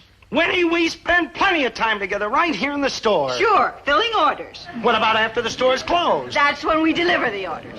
No, Herbert, be honest and admit, our marriage has lost its pep, its zing, its gusto. Marry me, Winnie Pooh, and we will laugh and dance and sing our way through life together. Whatever happened to those big plans, big talker? Can't you recognize a campaign promise when you hear one? Aha. You keep your aha out of this. Herbert T. Gillis, I demand more out of our marriage than I've been getting. And you better do something about it. PDQ! It's heartbreaking to see anybody suffer like that, even parents. So I decided to move up the heavy artillery, namely me. Oh, I don't mean just me. I mean the vast knowledge I've acquired about marriage, courtship, and romance. Don't laugh. I read the whole book, didn't I? Get that rotten hunk of propaganda out of here before I use it to wrap fish heads in. Dad, how do you know the book won't do you any good? You haven't even opened it. Just check the size of the blame thing. I don't trust no book I can't get in my pocket. Dad, there's nothing wrong with this book. It just tells how vital it is to prepare for marriage. I mean, we prepare for a simple little thing like, say, a picnic. So why shouldn't we prepare for a whopping big thing like marriage? Because marriage is no picnic, that's why. Marital harmony, who's she? That's not what it means. Are you a good mate? What's that, some sort of an ad for a Lonely Hearts Club or something? You know, it's a test that tells if you're a good or bad husband. I can tell you that without any test. I'm a good husband. In fact, I'm probably one of the very best. It's your mother who does all the fussing. Oh, sometimes she's a troublemaker. Let's take the test, Dad. I'll mark down your answers. I can tell you exactly how it's going to come out, but go ahead. What's to lose? Oh, okay. Are you modest or egotistical? Egotistical? Modest, definitely. Why, I never claim to know more than your mother does, except when I actually do, and it's not my fault that that's practically all the time. Are you overly critical of your mate? Positively no. I never criticize your mother unless it is absolutely necessary, and I'll cut that out just as soon as she shapes up the way I want her to next time. Are you physically attractive? Well, I'd rather not say. I'd rather you answer that question. And while you're at it, you might jump back up there and give me a double check on that modest bit. Are you selfish or unselfish? Well, this is where I have to admit that I'm not quite perfect. This may come as a shock to you, but sometimes I find myself being just a teensy-weensy bit selfish. So mark down 1% selfish and 99% unselfish. Perfect, I guess. So shoot the next question to me, boy. You know, this is highly educational. Are you considerate or inconsiderate of your mate? Son, you know that I'm not one to brag. However, I feel that I can say without any fear of contradiction that I am probably one of the kindest, most considerate... let your mother get that out in the kitchen. Women nowadays don't have enough to do to keep them busy. We'll get on with the question about what a kind, considerate husband I am. Yeah. Hello? Oh, hello, Blanche. Nothing. Just cleaning up after dinner. What? An overnight bag? Yes, I have one I can spare. Where are you going? Oh, how wonderful. Well, then I better lend you my sandals and my bathing cap and other things that you can use at the beach. Oh, it's no trouble. I'll just put everything in the bag and you can pick it up on your way to the bus depot. Well, what's my score, huh? Yeah, hold on a minute, Dad. I'm still adding it up. Well, what's the highest anybody ever got? You know, this is probably a night for breaking records. There. Well, what is it, huh? According to the book, a score of 60 means a person's a real dud as a husband. 70 indicates he can stand plenty of improvement, and 80 means he's better than average. Keep going, boy. Tell me mine. Well, if my figures are correct, you're lucky Mom didn't leave you 3 days after you were married. Hey, what kind of a lame-brained game are you playing? Now, give me that book. Dad. Domineering, inconsiderate, hot-tempered. Hot-tempered, me? I am probably one of the kindest, sweetest, mildest-tempered husbands in town, and I'll clobber anybody who says different, including you. Now, take this screwy book and get out of here before I forget you're my son and that I love you. Dad, look. Out. Ouch!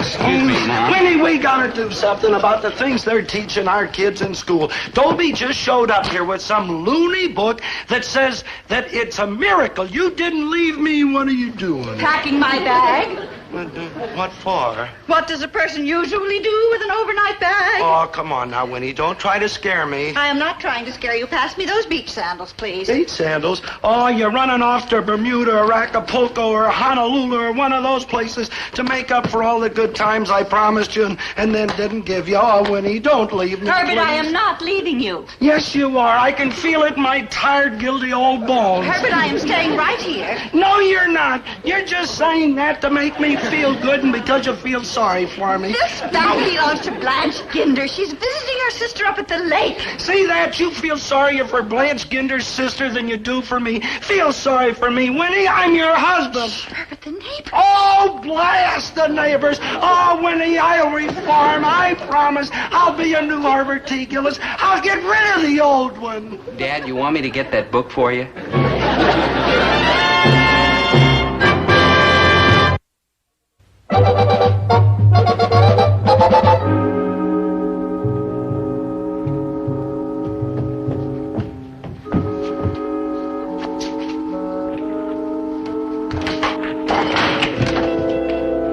Hi, Dad. Oh, hello, son. I see you had the same idea. What idea? Getting something to eat. That's the best thing about living upstairs from a grocery store. You've got a whole store full of refrigerators to raid. Come on. No, son, no, that's not good thinking. I mean, eating in the middle of the night, you get bad dreams. Huh? So how come you're doing it? So I like bad dreams. Well, good night, boy. Dad, all I want's a glass of milk. We're all out of it upstairs. Milk? Yeah. A boy your age still drinking milk? A boy getting ready to graduate from high school, getting ready to go out and make his way in the world, still drinking milk? Dad, just last night you said that milk was the best thing a person could drink. I did? You did. Well, we're all out. All out? Dad, the milkman delivered 6 cases this morning. I drank it all. 6 cases? Didn't you just tell me that I told you milk was the best thing people could drink? Oh. Well, I guess I'll turn in, Dad. Good thinking. Good night, Yeah. boy. Night, Sleep Dad. well. Night. And, Dad, don't be embarrassed about that book with the icicles on it. I think it's wonderful that a man your age is still willing to learn. And, Dad, you're going to make it. You can teach an old dog new tricks. No offense. No offense, son, but how's that book going to help me be a better husband? Well, Dad, it's all right in here. Because I want to, Dobe, you know. I love your mother with all my heart. That's good, Dad. Yes, sir, I really love her. And she's a hard worker and a good cook. Hard worker, good cook. Yeah. Now, how about her eyes? Eyes? Oh, beautiful, beautiful. And her hair. Beautiful, boy. And her smile. Gorgeous. And do you know why? Because she's got a great set of teeth. Why, do you know, Dobe, your mother hasn't cost me a penny in dental bills since the day we got married? That's very romantic. Yes, sir, and that's something for you to remember when you start getting married, boy. Mm-hmm. Take a good look at the girl's teeth. You know, give her something hard to chew on, like peanut brittle, something like that, and then watch real close and see if she really puts her jaw into it. Why, I had a friend, Fred Krausmeyer. We went to high school together, see, and he married a girl, and inside of a month she'd climb clobbered him with $1,000 in dental bills. Yeah. She'd been saving up cavities for years, just waiting for some poor slob like Fred to come along. Dad, all I hope is that it's not too late. Huh? Maybe this book can still help you. I don't know. What are you talking about? It's what you're talking about. I ask you why you love Mom, and you tell me it's because she's got a good set of teeth. Oh, she has. I've seen her bite clean through a chicken don't bone. you love Mom because she's faithful, because she's devoted, because she's been your companion and friend for years and years, sharing your pleasures and your trouble, taking the bad with the good? Well, of course I do. Then why don't you show it? I'll tell you why. Because I'm a no-good, inconsiderate lout. No, Dad, look. Yes, I am. Don't try to make me feel good. I'm selfish and thoughtless and inconsiderate. A lout. Yeah. Why, for years I've had the love of that marvelous woman upstairs with that sensational set of teeth. And how have I repaid her? By grouching and grumbling and carrying on. And at night when I should be home, holding her hand and discussing our mutual problems. Where am I? Down at the Bison Lodge, chalking up a snooker cue, or snorting and bellowing and carrying on like some kind of a nut or something. That's true, Dad. It is? You just said it, didn't you? I know, but I was kind of hoping you wouldn't agree with me. Dad, you're not a bad man. No, I'm selfish. Well, a little. Thoughtless. Well, yes. I'm inconsiderate. Well, yes. So I'm selfish and thoughtless and inconsiderate, but I'm not bad. That's right. Does that make sense? Look, what I mean to say, Dad, is that basically you're all right. I know you love Mom, and she knows it, too. Oh, I do, boy. I've loved her ever since the first time I clapped eyes on her was in a beauty contest in high school. Oh? Mom won? No, she came in 27th. But there were 29 girls in the contest, and I fell right in love with her. After all, I'm no Rock Hudson myself, you know. True, Dad. No offense. No offense. But I do have a nice smile, don't you think? Yeah, I don't know, Dad. I've never seen it. Well, I'll make one for you. Very nice, Dad. Very nice, very nice. Now, if we had more smiles and less of that, things would be a lot better around here. Oh, I don't want to argue with you, boy. I want to be a good husband, but how's that book going to help me? Well, Dad, it's all right here. I know, but that's a pretty big book. Couldn't you give me a couple of for instances? All right, Dad. Good. Let's see now. For instance, here. It says, always show interest in the things your mate's interested in. Now, what's Mom interested in? Talking. All right, so talk to her. And Miss Television? You see, Dad? You're right. What else does it say? Oh, well, it says, let's see, it says, always accept constructive criticism from your mate. Constructive criticism. Yeah. And And not only Miss Television, but breakfast, lunch, and dinner, too? Dad, it's no use. Forget the whole thing. This book's not going to help you. No, boy. I really love your mother, believe me, and it ain't just her teeth. Uh-huh. You'll really study this book? Oh, I will. And you'll do what it says? I promise. Dad, I believe you. Son, Yeah, Dad? you're all heart.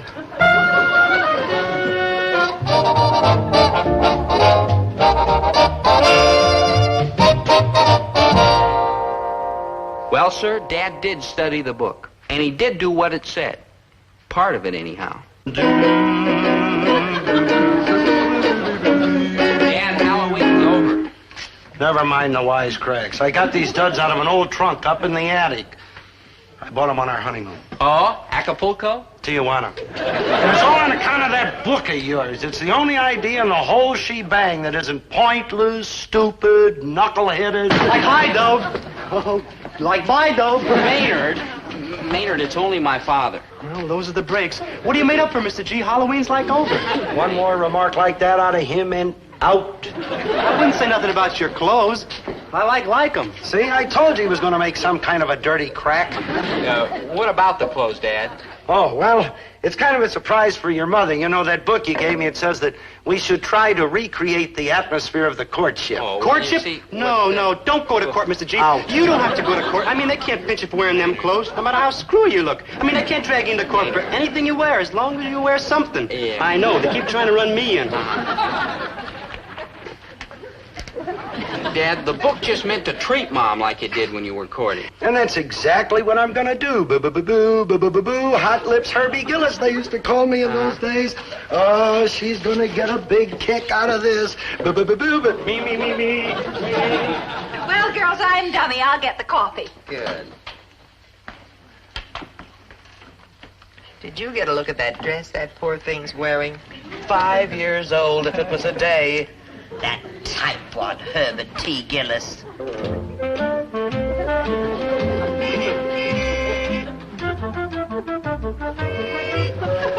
I love you.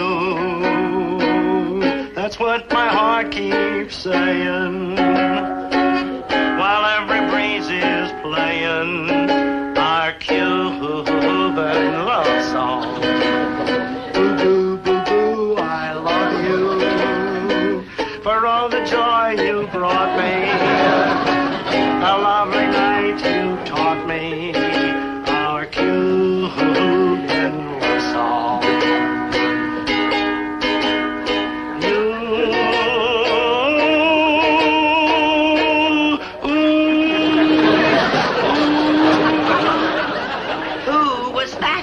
You know perfectly well it was my husband, Herbert.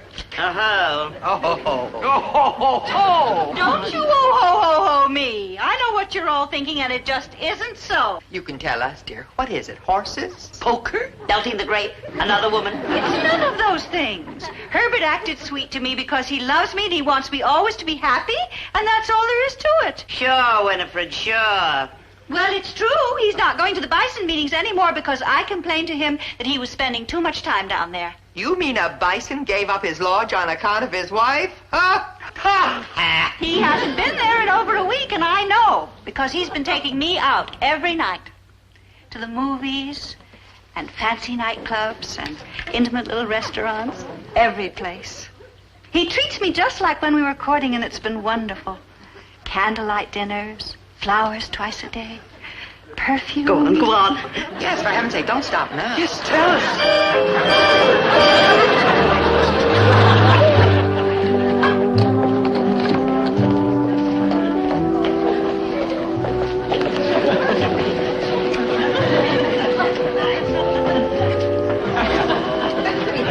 Oh, you doll.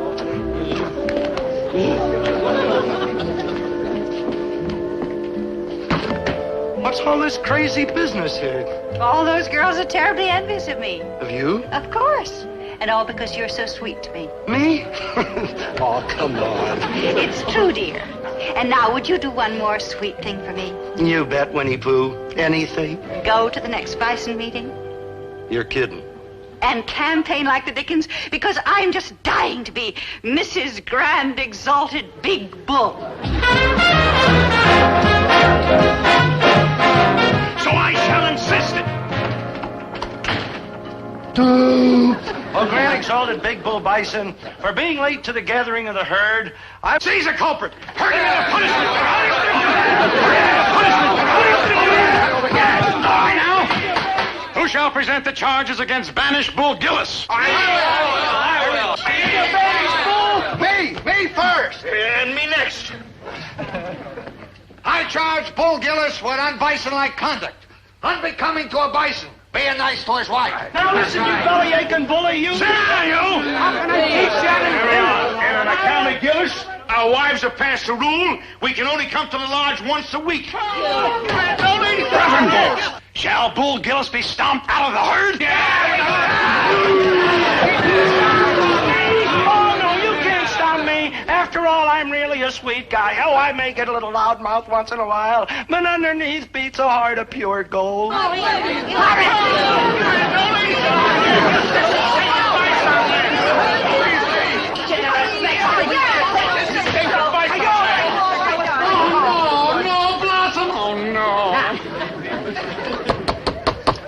Us bison wives heard what you said about Herbert T. Gillis. Now, this wonderful man brought us out of the wilderness and made us bison wives realize what charming, what fascinating, what beautiful and attractive women we are. Hooray! Hooray! Everybody in favor of Herbert T. Gillis, the grand exalted big bull, say aye. Aye! Mr. Gillis is the new grand exalted big bull bison. How does it feel getting hugged by the grand exalted big bull bison? Exactly like being hugged by Hot Lips Herbie Gillis. This meeting is adjourned till the next meeting, except for one thing. All members, married and otherwise, will report here next Thursday night. I'm going to give lessons.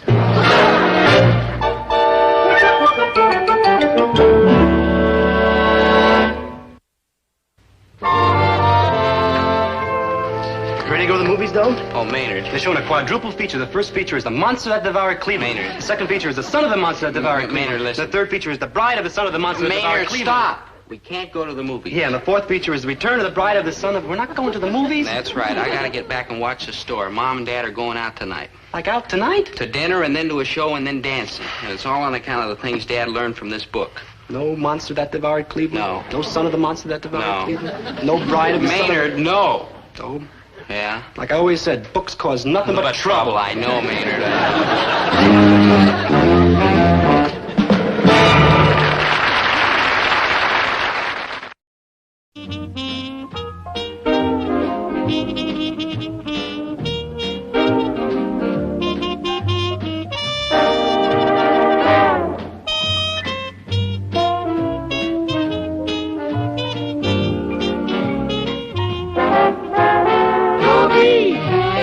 Once a gal was dreamy, Dobie. Once a gal was creamy, Dobie. Once a gal to call his own. Is she blonde? Is she tall? Is she dark? Is she small? Is she any kind of dreamer at all? No matter, he's hers and hers alone. 'Cause Dobie has to have a girl to call his own. Ladies at number Winnie. 73 M. Here she spins again, and it's number 62 G. 62 G. Now have a little spin and watch out, watch Hi, out. Mom. Well, we It's dinner. Quiet, dear.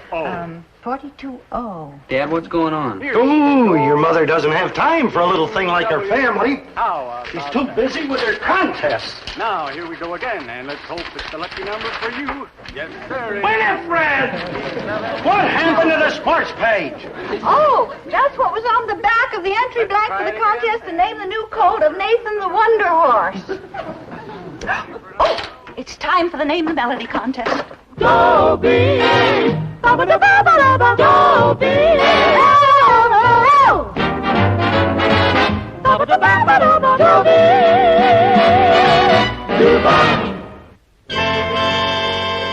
We Gillises are not exactly what you'd call a lucky family. I mean, look at me. I've lost 6 girls in the last 4 months. And they were short months. But Mom ignores this terrible family jinx and keeps entering contests anyhow. Women. Which women? Women! That women! All women! You can't beat them. I'm too set in my ways to join them. We wouldn't have you. You are undermining all the goodwill I've built up in this neighborhood through years of hard work and by exuding a warm, friendly, winning personality. And have you ever won anything? No. But every night it's the same thing. 25 words or less for nothing. Well, you do the same thing. I what? Every night you settle down in front of the television set, you give me 25 words or less. Much less. Gee, Dad, if Mom enjoys it, why begrudge her a few 3-cent stamps? The money has absolutely nothing to do with it. Besides, there are now 4-cent stamps. What if I were asking to go out somewhere every night? Ask. Or asking for a new dress 3 or 4 times a year? Ask. Or just going to the cash register and getting the money? You wouldn't dare. Well, maybe I will just dare to spend a little something besides my time on harmless contests that cost no money. Harmless contest? I haven't had a square meal in 2 months. I can't read a continued story in a magazine because the final episode always winds up a hole where you set out some coupon to send away to get something that you never get. Well, it's worth it, because one of these days I'll win. You'll never win. I will, too. You want to bet? Listen, if you ever win a contest, I will let your mother come out here on a visit. You what? For a month. Promise? And that miserable can't get married no wonder sister of yours, too, Gladys. For 1 month? For 2 months. 3 months. Now, Winnie. Oh, I knew you'd back down. 4 months. Because you know I'll win one of these contests eventually. 5 months. 6 months. 6 months? It's a deal, and I'll hold you to it, Mother and Gladys, for 6 months. Correct. I'll write them at once to start packing. Pretty dumb bet you made, Dad, about letting Grandma and Aunt Gladys come for 6 months. Now listen. You're risking letting Grandma and Aunt Gladys come, and Mom's not risking a thing. Oh, my gosh. Oh, what's the biggie about? One lone woman against 172 million other Americans. Besides, we're an unlucky family. We are? Well, let's look at the record. What's the most important thing in your life? A lovely creature named Jessica Tichborne. How's it going? It isn't. I rest my case. Hello, Jessica, my darling, my sweet, my angel. What? She's over at the high school with Fast Freight McCurdy? Yeah, thank you, Mr. Tichborne.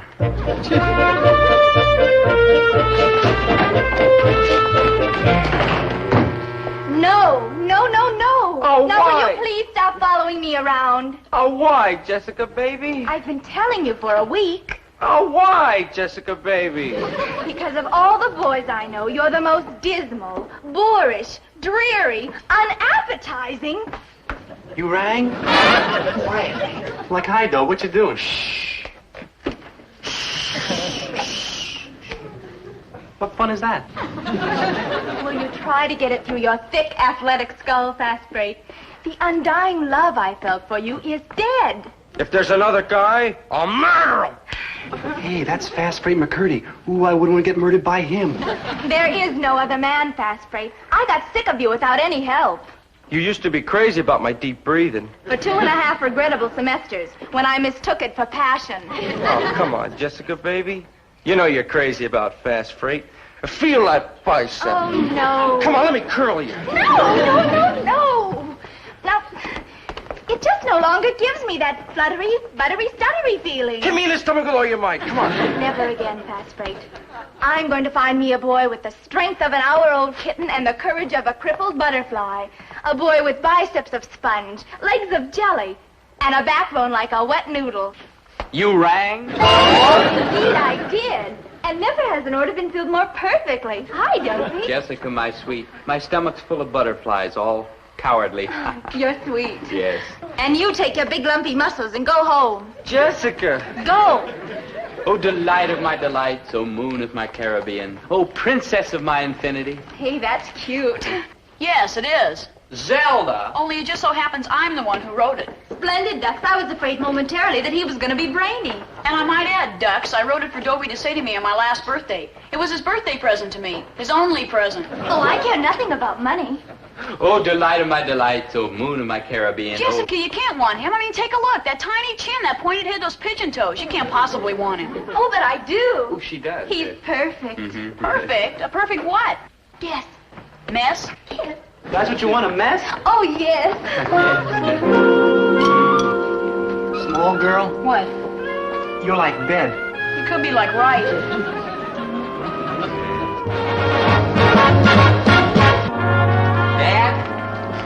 Dad, at last I found her. Jessica Tichborne. Well, if she costs anything, lose her. Look at this. Bills, bills, bills. There's one for you. Huh? Bills. A bill? Oh, if it is, you're in worse trouble than I am. I don't get it. You don't get what? Listen, dear Dobie Gillis, congratulations. You have won first prize in Movie Screen Magazine's National Why I'd Like a Date with Marilee Marabou contest. Miss Marabou will arrive next Friday afternoon to keep her date with you. Congratulations again. Marilee Marabou? The Marilee Marabou? This Marilee Marabou? I don't understand it. I understand it. I won the Marilee Marabou contest. Me, Winifred Gillis, over everybody else in the whole United States. I won. Winnie, are you going to simmer down, or do I have to wrap you in a wet sheet? You want a date with Merrily Marabou, huh? Yes, the contest was why I'd like a date with Merrily Marabou, and I entered it and I won it. And the letter says that Dobie won it. Well, naturally, I entered it in Dobie's name. How would it look for a woman to enter a contest? Why, I want a date with Merrily Marabou. You mean I really got a date with beautiful, glamorous, luscious Merrily Marabou, the movie star? Yes, my darling. And I've got a date right here for the next 6 months with Mom and Gladys. Now, just a minute. Just a darn Now, minute. Herbert, you said that if I won a contest, I could have Mom and Gladys visit me. But you did not win a contest. Dobie won a contest. Well, yes, but I entered the contest. But Dobie won the contest. Herbert, that is not fair, and you know it. It's a lot fairer than having your mother and that Gladys around here for 6 months. Well, we leave it up to Dobie. A date with Merrily Marabou, soft, creamy, pink, round Merrily Marabou, the movie star? Well, Dobie, what do you say? I say, like, wow. Herbert, I won that contest fair and square, and I can prove it. The entry's in my handwriting. All right, go ahead and prove it. And then do you know what happens? Yes, Mom and Gladys come here for 6 months. Dobie is disqualified and does not get his date with Merrily Marabou. Mom, you wouldn't. Yes, she would, son. When it comes to a contest, what does she care if she breaks your heart? You who have been a true, loyal, loving, devoted son ever since the day you were born. Mom? Oh! I think you're terrible, both of you. Gee, Dad, do you think we're doing the right thing? Son, you know your grandmother and your miserable Aunt Gladys yakety-yak talking all the time and always picking on me. Poor, poor Winifred, and oh, how we tried to warn her. I know, Dad, but just the same... Let's look at it this way, son. Do you want to pass up a date with this beautiful, upstanding figure of the flower of American womanhood? Exactly. This is a rotten thing we're doing to Mom. Oh, the lowest. The meanest. The crummiest. Let's do it. But just as what?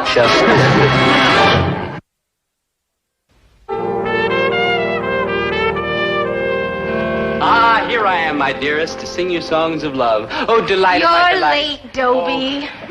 I know, my love. Something came up. You see, there's this movie star, Merrily Marabou. Merrily Marabou? Yeah. Isn't that funny? I was just going to mention it to you. Uh-huh. You know, some local boy won a contest on why I want a date with Merrily Marabou. Yeah, I'm the local boy. Oh, Dobie, you're so funny. Uh-huh. You see, Dobie, there was this contest in a movie magazine. Yeah? And some local boy won it. Me, local me. Can you imagine? Isn't that the end? Some kid here in town wrote this letter, just simply full of purple passionate phrases about how he would just curl up and die if he didn't get this date with Merrily Marabou. Uh-huh. Can you imagine? Yeah. What kind of an idiot would do Local you! Dobie Gillis, you awful, hateful, terrible boy. Jessica, it's only one date, one local date. One date, and I spend the rest of my life getting laughed at by everybody in this town. Oh, no. Goodbye, you terrible, hateful, rotten, puny, local boy. Man, I thought she'd never leave. Me too. Just once, I'd like to be alone. Hey, Dobe, did you really write a letter and win a date with Merrily Marabou? Of course not. His mother must have done it. She's always entering contests. That's right, and I'm going to tell Jessica. I'll tell the whole world. I'll make a clean breast of things. Man, you're Josh, and you're going to blow a date with Merrily Marabou? Maynard, what's more important? One lousy date with Merrily Marabou or a whole lifetime of bliss with Jessica Tichborne? Well? One lousy day with Merrily? Never mind. I've been looking for Jessica all my life. No offense, Zelda. And I'm not going to lose her now just for one moment of madness. Madness? Egad, you call it madness? What do you call it? I call it the best thing that ever happened to you. Best thing? Well, what kind of a switch is this? Poor foolish Dobie, poor wandering soul. You know, you remind me of a little lost puppy. I found a little lost puppy once. And you picked him up and took him home, didn't you? No. How come? I was lost, too. Well, I'm not lost. I know where I'm going, and I know where you're going. Where? Straight to the top. That's why you gotta keep this date with Merrily Marabou. I don't follow you, and I'm not sure I want to. Look, Dobie, I love you with all my great compassionate heart. It'll crush me to see you with Merrily Marabou. It'll pulverize me. But I love you too much to stand in your way. Zelda, you're trying to put something over on me. I can tell by your bright little beady eyes. You great fool. Don't you realize that Merrily Marabou is your ticket to stardom? Me? Him? You may You don't realize it, Dobie, but you're really a very attractive boy. Even to a girl like Merrily Marabou. Oh, don't be silly. Well, she's bound to like you. She'd take you to Hollywood and you become a big star. Oh, don't be silly. Just as soon as Hollywood heard that glorious voice of yours. Oh, don't be... Yeah? You don't believe it? Just listen. To what? To yourself. Oh. Sing, Poopsie.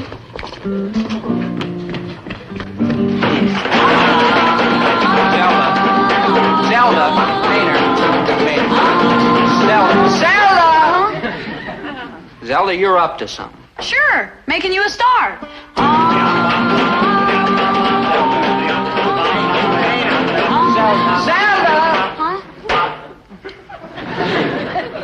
Zelda, you love me. You don't want me to go to Hollywood. That's how much I love you.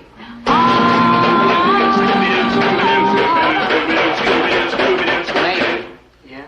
Scooby don't. Zelda, I know what you're doing. If I keep this date, I lose Jessica forever. And that's what you want, isn't it? Dobie, concentrate. You keep this date with Merrily Marabou. She will be enchanted by your clean, pure good looks, as who would not? Then you will sing for her. She will flip her entire skull, as who would not? She will take you to Hollywood and introduce you to big producers. You will become a star of stage, screen, television, radio, records, and supermarket openings. You will be the idol of millions, especially girls. You'll be the sensation of the nation. Sweet guy can't be brave and bold, but give me a girlie with a smile so curly and the old moon is shining brighter. For you, what this boy can do, I'm a lover, not a fighter.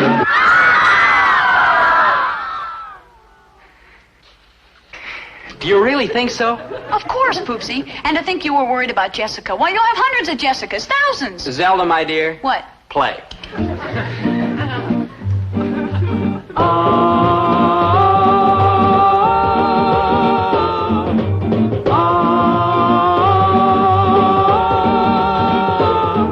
I tried to write a letter to whom it may concern. With these problems hurting me, I don't know where to turn. If you're the guilty party, I wish you'd tell me why. You wanna shoot your missiles at my friend up in the sky. Don't shoot the man in the moon, oh no. He's gotta keep shining in June. Shoot at the stars, send your rockets to Mars, but don't shoot the man in the moon. What would a summer night be without him smiling down? And if you're gonna shoot at him, he sure won't stay around. He'll leave us all in darkness, and won't that be a shame? You'll have to kiss by satellite, and that won't be the same. Don't shoot the man in the moon, oh no. He's gotta keep shining in June. Shoot at the stars, send your rockets to Mars, but don't shoot the man in the moon. Don't shoot the man in the moon. Don't shoot the man in the moon.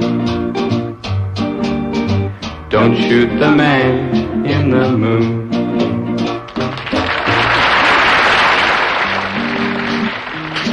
Dobie!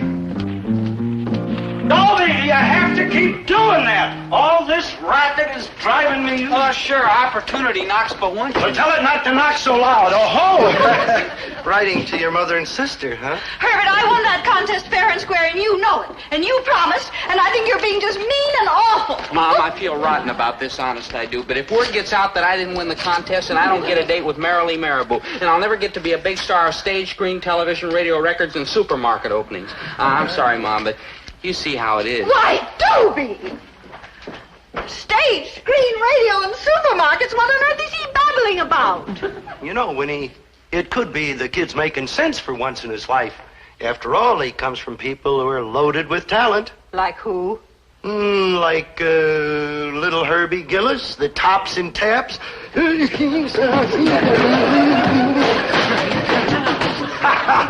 Hey, you know, I've been thinking. You are loaded with talent. Yeah. And you know, I think after we get out there to Hollywood, it might open up a whole new world for us. After all, I've conquered the grocery business. Why shouldn't I take on a new career? Get this. Edward G. All right, watch yourself, say. I'm out to rub you out, say. Because I'm Little Caesar, say. Jimmy Cagney. All right, Louis, you rat. Drop the gun. Louis, you killed my brother, you rat. Lionel Barrymore. Your Honor, you can't send this boy to jail for that. She always was jealous of my talent. Maynard, think of it. In just a few minutes, I'll be meeting America's dream princess, gorgeous Marilee Marabou. Yeah, a date with a chick like that is with all the trouble a fella could go through in his whole life, even longer. True. Hey, Dob, how come you're wearing the tie and the shirt and the coat and all like that? For Marilee. And you got your hair all slickered down. For Marilee. And you polished your sneakers. They're shoes and they're for Marilee. And you did all that just for her? Sure. Man, if that's all the trouble you got to go through to get a chick, I'm going to stick with marbles. Just wait, Maynard. Someday you too will know the ecstasy that I will soon share with Marilee. The two of us alone together, hand in hand, drifting through the long, lazy, quiet hours. No, you'll get to talk to her. Everybody will see her. Now, all right, where's the kid? Where's the kid? The kid, I want the winner. What's his name? Gillis. Yeah, Dobie Gillis. Dobie Gillis. That's Dobie with a B. Dobie with a B. Dobie. You're the kid. Fine.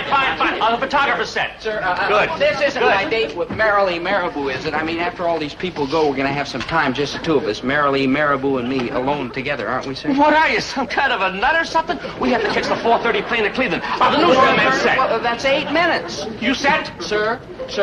Don't bother me, Sonny. I'm a busy man. But 8 minutes? Okay, son. Just make every minute count. Come on over here. Here, put this thing on and get up there. Yeah. And as soon as this Marilee Marabou or whatever her name is shows up, give it everything you've got. And don't forget, boy. Hey, I'm Herbert T. Gillis, the father of the boy. And I'm his mother.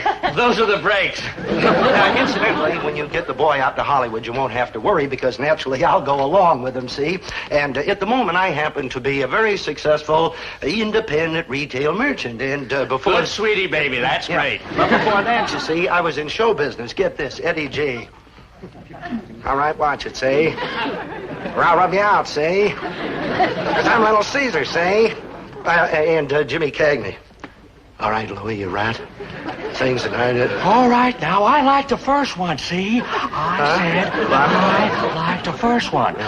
Now, see here, you guys. I said I like the first one, see? Yeah, now, we're both loaded with talent, Charlie. Now, out of the way.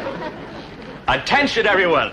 Here she is, Hollywood's Panther Girl, an actress in the great tradition of Ethel Barrymore and Sarah Bernhardt, America's goodwill ambassador to the free world, the one, the only, the spectacular Marilee Marabou.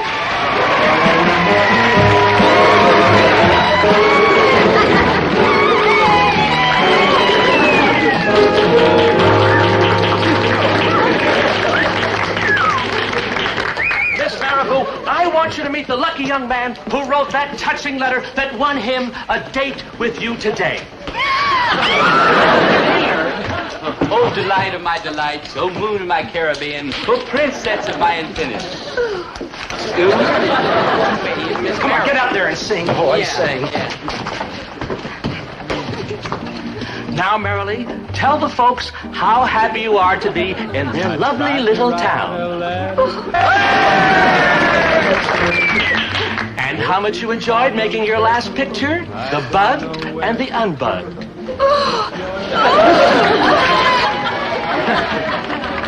Now, what about your next picture? It's called Bloom. I play an atomic scientist. Oh, no. Oh, it sounds wonderful, wonderful. Now I want you to blow a kiss to, what's his name? Gillis. Yeah. Dobie Gillis. Dobie Gillis. No, Dobie with a B. Dobie with a B, because this must have been a high point in this kid's life. Love you. Love you. Marabou. Now say goodbye to the nice people. Very nice people. Miss Marabou. But I didn't even get 8 minutes.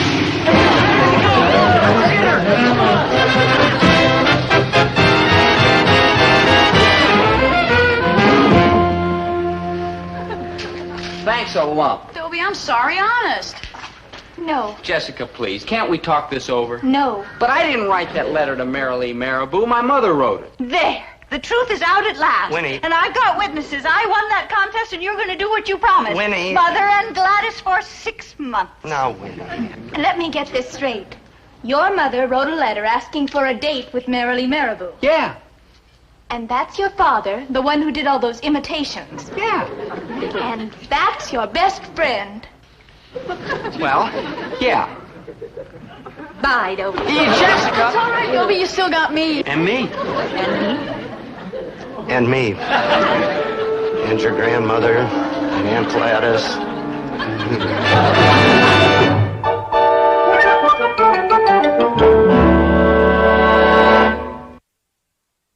Oh, in all this rain, where can Mom and Gladys be? Their train was due in half an hour ago. I told Dobie to drive home slow. Worried about Mom and Gladys? Stalling till I have to look at him. Yeah!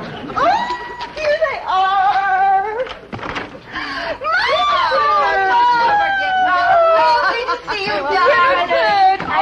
I'm so glad to get here. Oh, we never get anything about this. Dobie, darling. Hi. Hello, Herbert. Oh, hello, Herbert.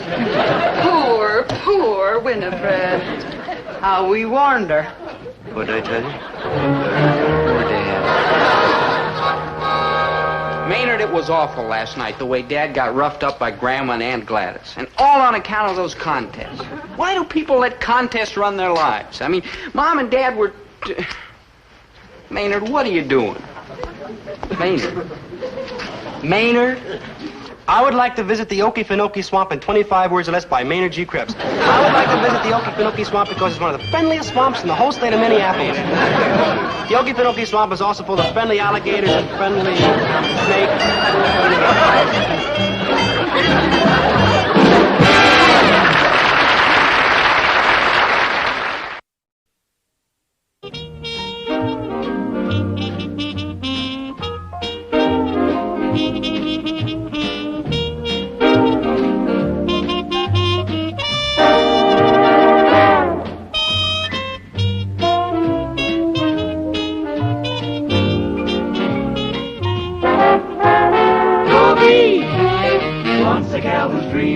Dobie.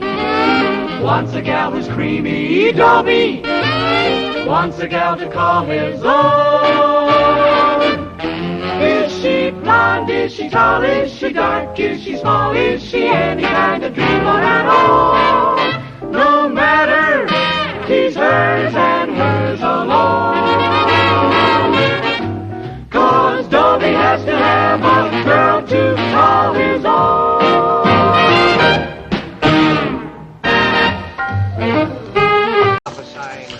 Oh, bless their little hearts. Maynard, remember when we used to go to high school? Sure, Dobe. We just got out last week. Is that all it was? You know, it seems like years ago. Do you mean that just last week we were like that? Shining young faces full of trust and innocence? Not me, Dobe. I had a beard. Good old Pomfret up there acting up a storm as usual. Yeah. Well, Maynard, what mature adult thing shall we do today? Want to play marbles? Maynard, how many times must I tell you we're grown men? My father still plays marbles. Maynard. Yeah, good buddy. What mature adult thing shall we do today? Oh, what a wonderful selection we have. The whole world is ours. Nobody to tell us what to do, no classes, no homework. Ah, freedom. Crazy. So what do you feel like doing, huh, Dobe? I don't know, Maynard. What do you feel like doing? I don't know, Dobe. What do you feel like doing? I don't know. What do you feel like doing, Maynard? I don't know, Dobe. What do you feel like? Sure great to be free, isn't it? Yeah. Yeah. What do you feel like doing? I don't know, Maynard. Maynard? Yeah, good buddy? That's what I feel like doing.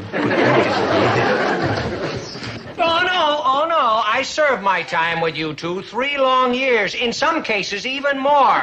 Now, you graduated, you stay graduated. But Mr. Pomfret. No.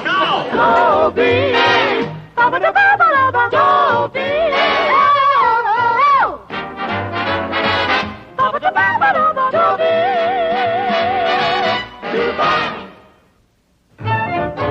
They say when a convict's released from prison, his first impulse is to rush right back in. That's kind of the way I felt about high school. It used to be I couldn't wait to get out. But now that I look back, it seems so safe and secure. I mean, there was always somebody to tell you what to do and where to go. Now I've got so many choices, I don't know which one to take. You know what I wish? I wish there was somebody I could talk to and get some good advice. Some wise old man. Well, I do know one person. He's not exactly wise, but I gotta give him this. He's old. Advice? You want advice? Just ask me anything, boy. That's what fathers are for. I appreciate that, Dad, but would you try to listen to me this time? What do you mean this time? Don't I always listen to you? I don't know. It's kind of hard to tell. Nonsense, boy. I can do a little work around the store and listen to you at the same time, so ask away. Well, you see, Dad, I've been thinking about my future. That's good, boy. Always remember that a stitch in time saves nine. The trouble is I can't decide what I want to do. Well, if at first you don't succeed, try again. For instance, should I go to college or shouldn't I?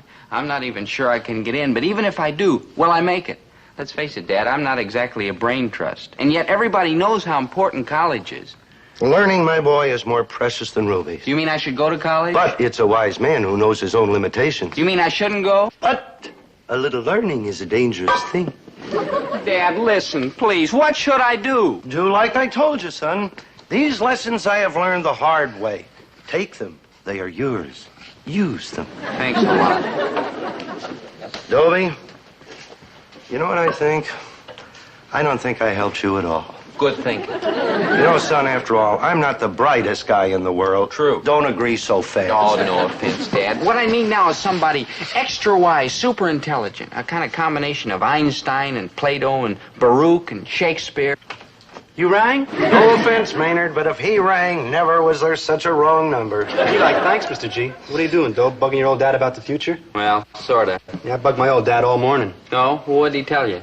It's hard to say, Dope. He left town. Good thinking. I hope he's going someplace warm. He left in his shirt sleeves. Dope, I don't want to pressure you, but if you really don't have any plans for your future, I got a plan here that just might interest you. Like what? Well, like this. Boy, is that dusty. It should be. I put it back there the night you were born. You know what's in here? Diapers. Gee, an ensign. Maynard. You don't see a lot of them no more. Maynard. And they're like rare. Maynard? What is it, Dad? Well, son, you know the sign out front that says Herbert T. Gillis? And the night you were born, I got thinking, hoping, I guess, that maybe someday you'd come in with me. And so I went out and got this painted. See, it's got the hooks on it, everything, all ready to hang up. And then it'd say Herbert T. Gillis and Son. Gee, I'm getting pretty misty, Mr. G. Dope, we could expand. I could buy that lot next door and we'll knock out this wall here and make a real market out of it. You know, fancy grocery department, a butcher shop, specialties, a real supermarket.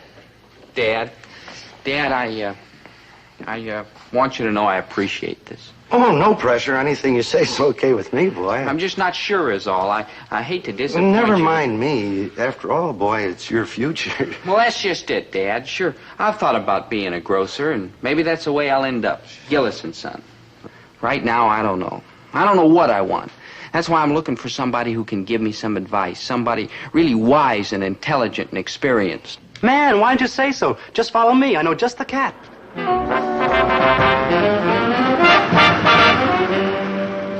So this is where we're going to meet the wise man? Oh, you'll dig with Ryan the most. Where is he? In the coffee house.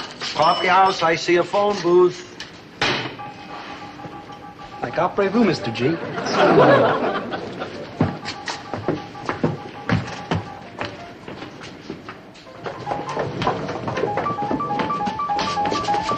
Like, hi, Rip. Maynard, it's like booked on USA. It's Reedsville, literary city, like Aloha. When Rip's reading, he won't talk to nobody. Oh, this is our lucky day. That's like rough, Rip. Like Rip. Man, it's like this Thoreau cat says. I have never found a companion so companionable as solitude, like Split. You're reading Thoreau? Like what'd you think I was reading? Tom Swift and his electric yo-yo? No offense, Mr. Ryan. No offense, beardless youth. All right, Maynard, what's the scene? These are my friends Dobie Gillis and his father, Mr. G, and they need help. That I can tell. Now, just a minute. Just a darn minute. What's going on here? Where am I? Who is this character? I'll answer your questions, Carlisle, but sit down. Herbert T. Espresso? I don't know what it is, but the answer is no, and these boys don't want any either. Like it's coffee, Freddie. Like Herbert T. Gillis? Like, look, Charlie, you come busting into my pad here with your wash and wear shirt, and I'm digging the infinite, and like, who sent for you? like you're right. I wasn't invited, and the least I can do is be polite. Now you're starting to get through to me. Like some espresso? Like thanks.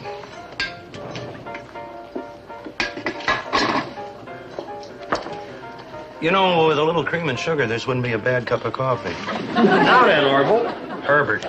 Like this Thoreau cat said, some men march to the sound of different drummers. This Thoreau gent, is he the fellow I read about when I was a kid that lived alongside of a pond like some kind of a nut or something?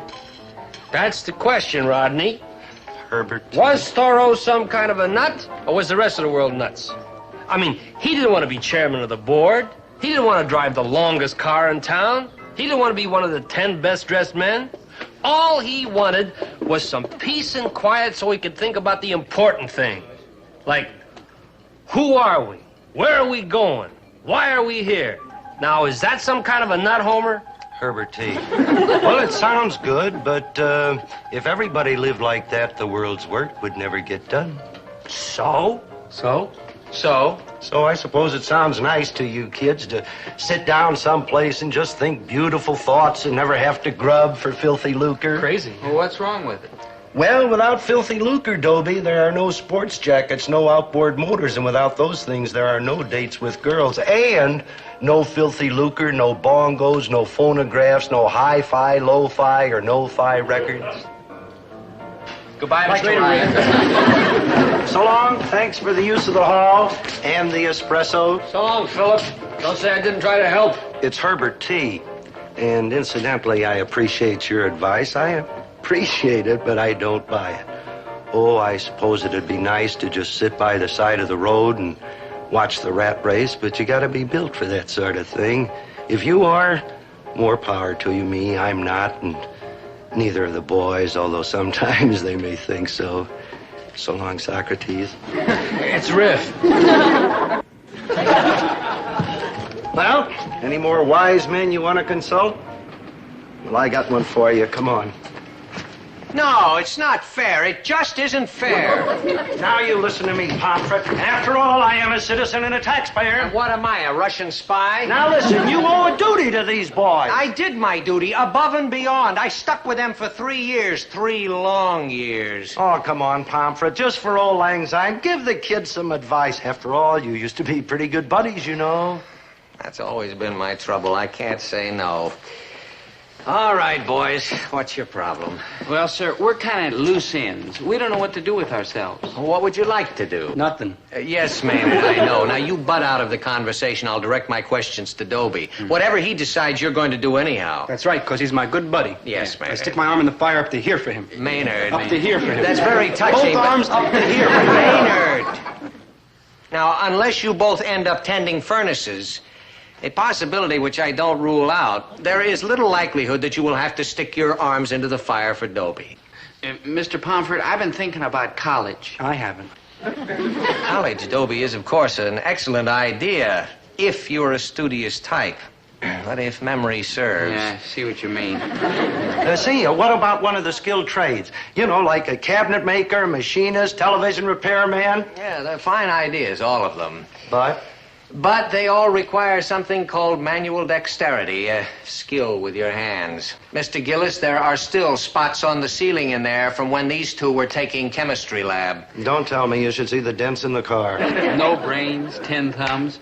Doesn't seem to be much hope, does there? How about me? No brains, 10 thumbs, and a beard. No, Maynard, don't despair, boy. Underneath those miserable exteriors, there must be hidden talents. Good and hidden. Well, I'll admit they defied detection during all the years I had you. But, after all, when you deal with a large number of kids in a classroom, all of them equally unprepossessing, you don't have time to delve deeply into any single case. Now, what you boys need is individual attention from a qualified psychologist. Oh, no, just a minute. You don't send my kid to no head shrinker. Why, he's as normal as me?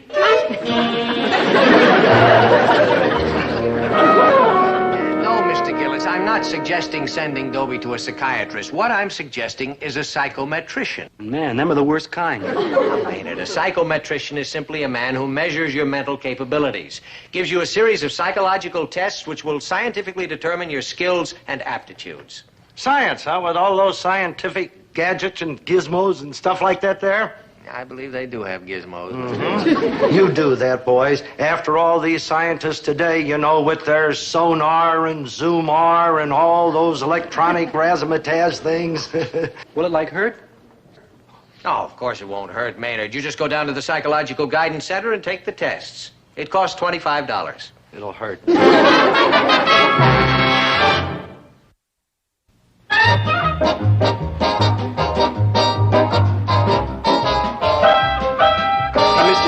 You think they're going to shoot electricity into my skull? No, Maynard.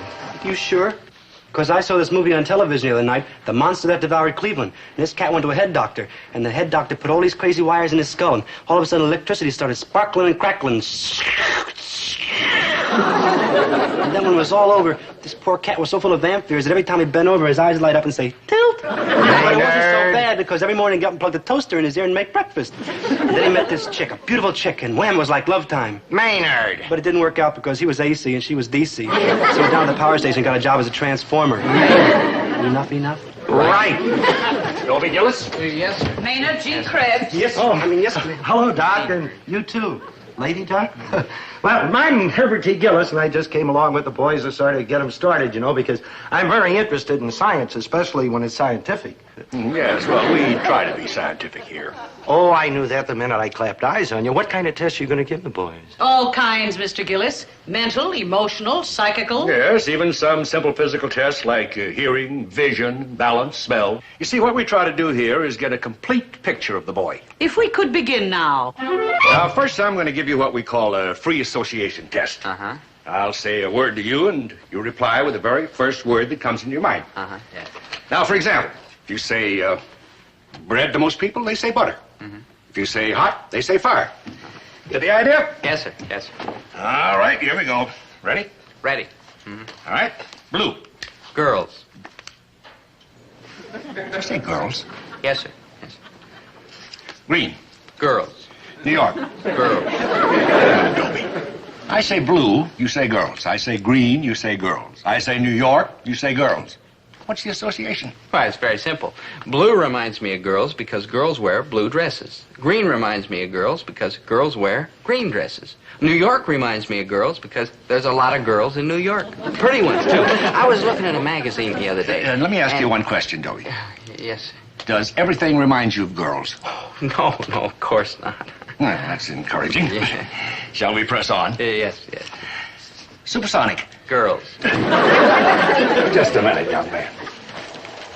What strange power of reasoning makes you say girls when I say supersonic? Well, sir, supersonic is the speed those new jet planes travel at, right? Right. And when you travel that fast, you can get to any place in the world in a hurry, right? Right. And one of the places you can get to in a hurry is New York, right? Right. And one thing you're sure to find in New York is... girls. Girls. Yeah. Air conditioning. Girls. Cornflakes. Girls. Blue. Girls. Girls. Supersonic.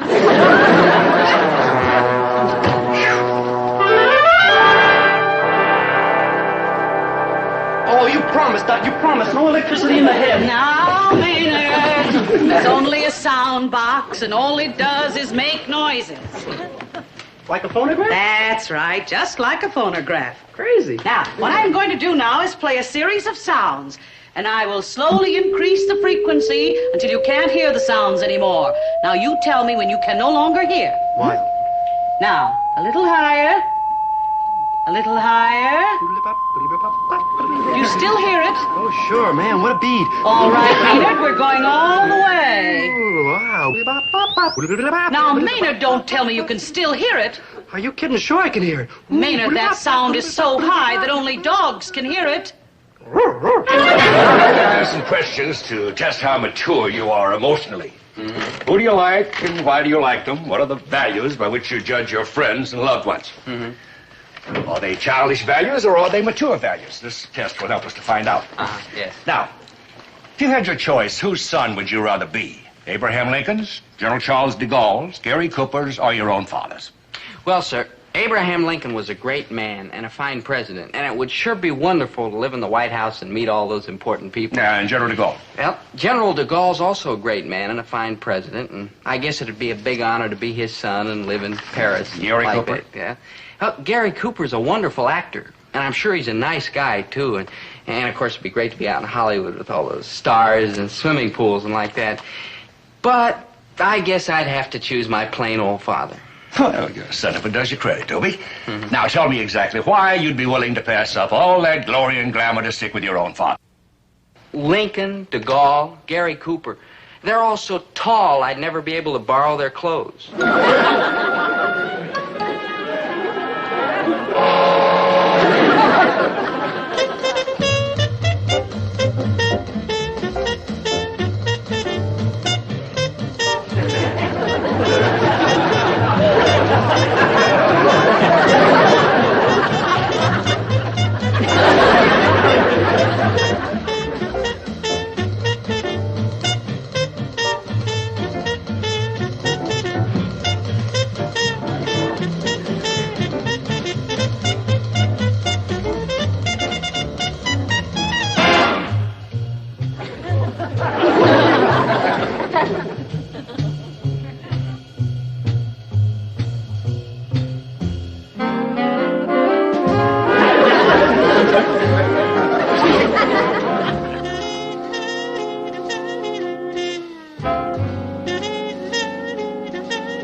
Yeah, Maynard.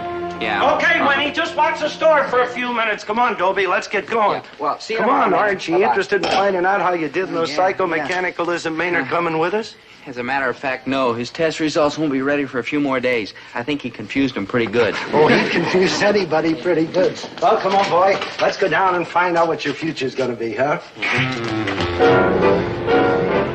All right, Doc, so what's the verdict?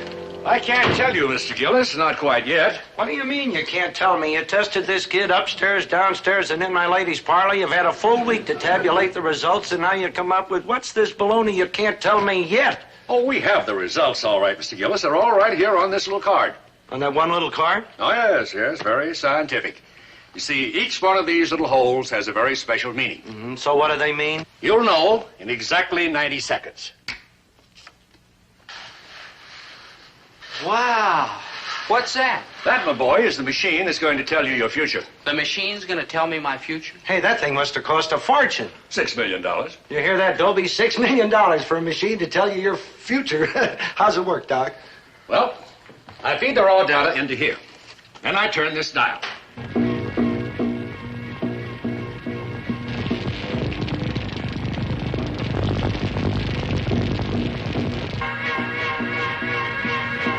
The machine digests the data, computes the result, and exactly 90 seconds later, it comes out here. Oh, isn't this a marvelous modern age we're living in? Dad. Come on, Doc, shove in the boy's card. Let's find out what he's going to be. All right. No. What's the matter? You crazy or something? No machine's going to tell me my future. Well, Dob, you're hurting, man. It costs $6 million. I don't care if it costs 60 million, 600 million. No machine's going to tell me what to do. My dear boy, all the latest scientific advancement has gone into the electronic computer. It's a machine with no human weaknesses. Never makes mistakes, never gets tired. It's infallible. It's still a machine, and I'm a fella. If anybody tells me what to do, it's going to be another fella, not a machine. I don't understand you, Dobie. No, I'm not sure I understand myself. But this much I know. What I'm after is life, liberty, and the pursuit of happiness. And I don't care how smart a machine is, it'll never understand things like that. What does a machine know about the things I care about, like girls and water skiing and chocolate cake and liking people and having them like you? Dobie, if you don't want our help, why'd you come here? I did want your help, but I thought I was going to get help from real human people, not a machine. I'm not the brightest guy in town, but at least I got flesh and blood and feelings, not bolts and lights and wires like this monster. You let machines tell you what to do, the next thing you know, they'll be running the world. People will be obsolete. No thanks. I think you're making a mistake, Dobie. Okay, that's what people do. Make mistakes. They make mistakes and pick themselves up, dust themselves off, and try again. It's only machines that don't make mistakes. Well, you may be right, Dobie. I don't know. But I do know you've got a big decision to make. What are you going to do with your life? Well, Dad, you had the same decision at my age. What did you do? No, I didn't have to make the decision, Dobie. Uncle Sam made it for me. You were drafted? I enlisted in the United States Army, infantry. And from then on, Uncle Sam made all my decisions for me. You mean you don't think in the Army? Of course you think. You got lots of time to think. In fact, I think I haven't done as much thinking before or since. Hey, maybe that's the answer for me. Now, Look, Dad, I got to spend some time in the service anyhow. Why not enlist now? Well, Dobe, you know I wouldn't knock the United States Army. After all, I was a first sergeant with the good conduct man. But why don't you wait till I call you? Because right now is when I need the time to think. Right now, when I'm all confused and don't know which way to turn. I don't know. Yeah, the Army will make a man out of me, won't Oh, it? if anybody can. Well, maybe that's what I need. More maturity, more experience. Then I'll be able to figure out my own problems. Well, don't you even want to hear what the machine has to say? Does that answer your question? Well, all right, son, if that's the way you feel. Yeah, that's the way I feel, Dad. Thanks very much for your time and patience, Doctor. I hope you and the machine will be very happy together. Dad? Yeah? Dad, where's the nearest recruiting station? Oh, fall in, son. Forward march. Hut, 2, 3, 4. Hut, 2, 3, 4.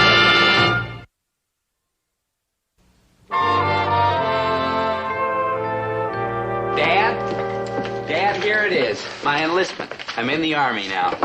Congratulations, boy. Thanks, When are they Dad. going to call you up? I don't know. A few weeks, I guess. Well, we're going to miss you around here, your mother and me, but at the same time, I'm real happy for you, because the Army is a great outfit. You're going to go places and see things, do new things, learn new things, make new friends. That's right, Dad. You know, Dobe, the friends you make in the Army can be the difference between a happy hitch and a miserable hitch. So pick and choose carefully. You know, don't glom on to any washouts and goof-ups, foul-offs, barracks clowns. You rang? Hi, Maynard. What you got there? Oh, no. My enlistment. Oh, no. Oh, yeah. You're going in the Army with Dobie? Sure, Mr. G. What would he do without me? No, you're not. No, you're not. Paul, I say he is a prison battle, too. Oh, don't whose side are you on anyway?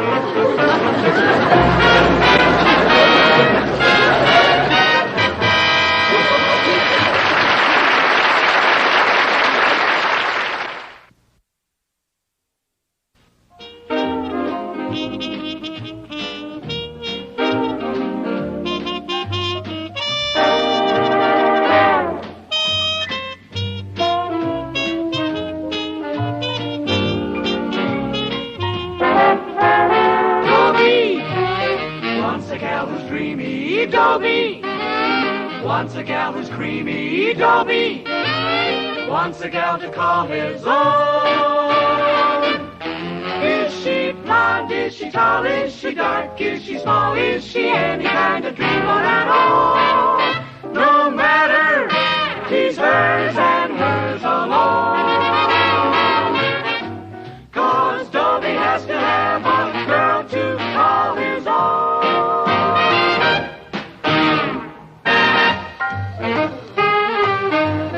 আপনি এখান থেকে চলে যান। লালি, তুমি না আমারে বলছিলে আমারে না পাইলে তুমি ব্লেড দিয়ে আমার নাম লিখে হাত কাটবা। আজকে তোমারে না পাইলে আমি হাত কাটবো, তোমার নাম লিখবো হাতে এনে। আরে পাগল নাকি? কি করবার লাগছে?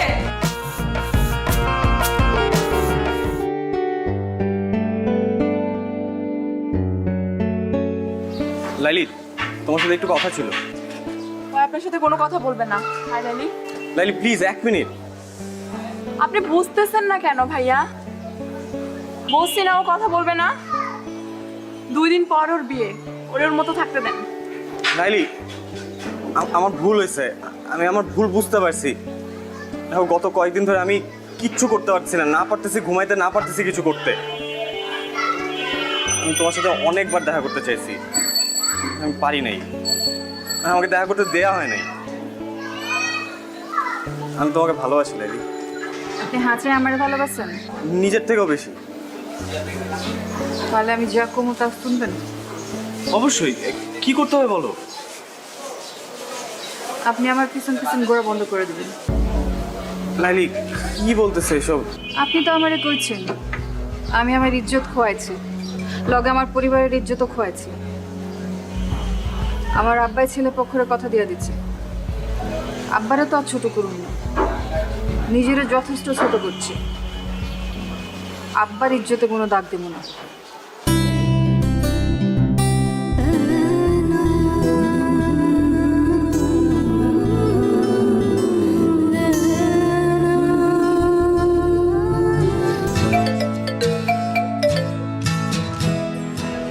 হ্যালো, আসসালামু আলাইকুম ভাইজান। ওয়ালাইকুম আসসালাম। আমি নীলের আম্মা কইতাছি। আপা, আমি জানি আপনি কি কইবেন, আমার কিছু করার নাই। আমি লাইলিরে জিগাইয়া সবকিছু ঠিক করছি। ভাইজান কইতেছিলাম কি, আপনি লাইলির বাবা, দিন শেষে আপনার মেয়ে সুখটা আপনার কাছে বড়। কিন্তু ভাইজান, লাইলি আমার পোলাটারে ভালোবাসে, আমার পোলাটাও লাইলিরে ভালোবাসে। কিন্তু আপনি যদি লাইলির অন্যখানে বিয়া শাদী দিয়ে দেন, তাইলে তো ওরা কেউই সুখী হইব না। আপা, আপনি কি আমার বাংলা সিনেমা চৌধুরী সাহেব মনে করছেন? হাত পা বাইন্দা আমি আমার মায়ের বিয়া দিতেছি? আমি যা কিছু করছি ওরে জিগাই করছি। ভাই সাহেব, আমার ছেলেটা লালিরে সত্যিই খুব ভালোবাসে। আপনি দেখেন, আমার পোলাটা আপনার মেয়েরা অনেক সুখে রাখবো। আপনি যদি লাস্টে একবার যদি ভাইবা দেখতেন। আপা, আমি অনেক ব্যস্ত, এখন রাখি। আপনি আমার মাইয়াটার জন্য দোয়া করেন, আমি আপনার পোলার জন্য দোয়া করি। আল্লাহ হাফেজ।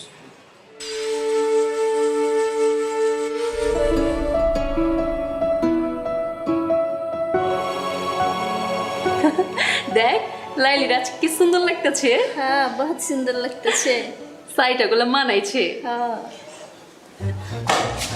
আরে আপনি হেরে চোখেন কিভাবে? বাইগান বাইগান কইতাছি। লাইলি, তোমার সাথে একটু কথা ছিল। আপনার সাথে আমার কোনো কথা নাই কা, আপনি এখান থেকে চলে যান। লাইলি, তুমি না আমারে বলছিলে আমারে না পাইলে তুমি ব্লেড দিয়ে আমার নাম লিখা হাত কাটবা। আজকে তোমার না পাইলে আমি হাত কাটবো, তোমার নাম লিখবো হাতে আমি। আরে পাগল নাকি? কি করবে লাগছে? হেনি কি আছে? মামা, আয় মামা, মামা, মামা। এসব করার কাম নাই, আপনি এখান থেকে যান গা।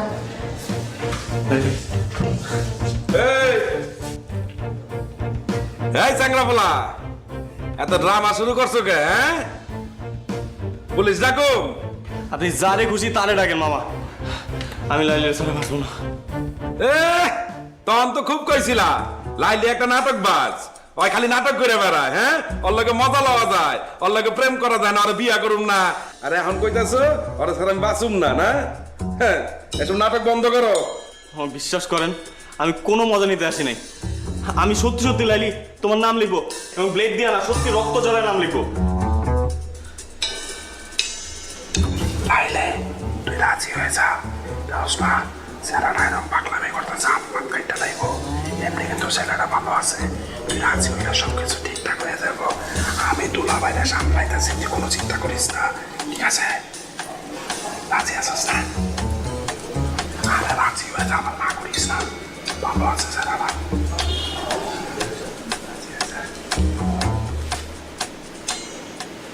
লাইলি, আমি দিলাম কিন্তু, দিলাম কিন্তু। কি হয়েছে? এত গন্ডগোল কেন? দুলা ভাই, নাম গো লাইলি, বুঝছেন? আরে পছন্দ করে, আরো হবে লেগে নিলয়, এলাকার ছেলে, ও আমার ওরে পছন্দ করে। কি কইলি? দুইজন পছন্দ করে দুলা ভাই। দুলা ভাই, আপনি যদি সম্মতি দিতেন তাহলে ওকে বিয়াটা করা দিতে পারতাম। চুপ কর, তুই কি চাস? ও বুঝছি। দুলা ভাই, আপনি রাজি হয়ে যান, সমস্যা নাই। বুঝেন না কেন? দুজন পছন্দ করে, বুঝছেন না? যদি ভাইয়াটা এগিয়ে যায় তাহলে তো আমার সমস্যা, মহল্লায় আমরা চেহারা দেওয়া মুখে এমনি। আপনি রাজি হয়ে যান, আপনি আমি ওইদিকে সামলান, আমি ওইদিকে ওখানে দেখতেছি। ভাই, আপনি চালান। আচ্ছা, আরে যান তাড়াতাড়ি, এত চিন্তা করেন না তো।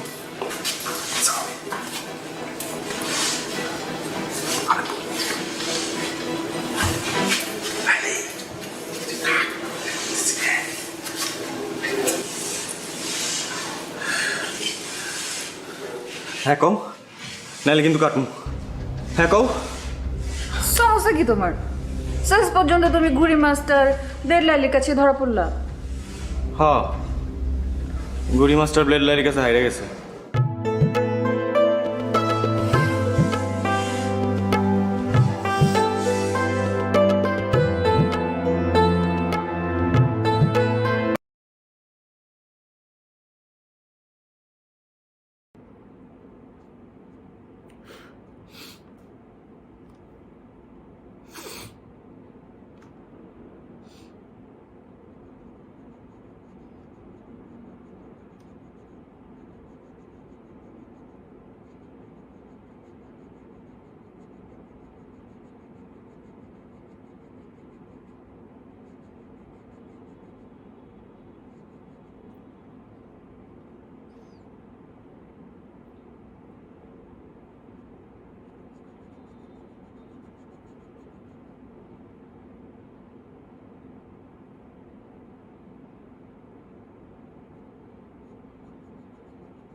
Alo chú Quảng à? Chú Quảng ơi, chiều tối tầm từ giờ đến tối chú ăn ở đấy không? Ở chỗ làm không? Ở nhà không ấy? Từ giờ đến tối chú có ở nhà không? Chị con sang, cái máy tính của con nó đầy dữ liệu rồi. Giờ chị con sang để copy cái máy ảnh sang ấy. Nhưng mà chú đã copy lên drive đâu? Chú đã đăng lên drive đâu? Thế để chị con sang để máy tính nó hết rồi ấy. Nó hết dữ... À gì nhỉ? Máy gì nhỉ? Máy ảnh nó hết dữ liệu rồi. Bây giờ chị con sang copy sang máy của chú luôn được không? Vâng, chị con đang gần đấy mà. Được không ạ? Chị Thảo á? Ok, vậy chị con sang copy máy sang nhá. Ok ạ.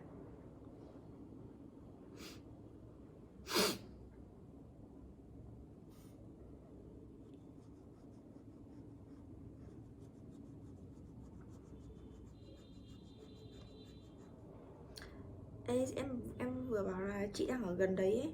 Thì chị cứ sang đi nhá, xong rồi đến chị ghi là tí em gửi cho chung cư U Siêu.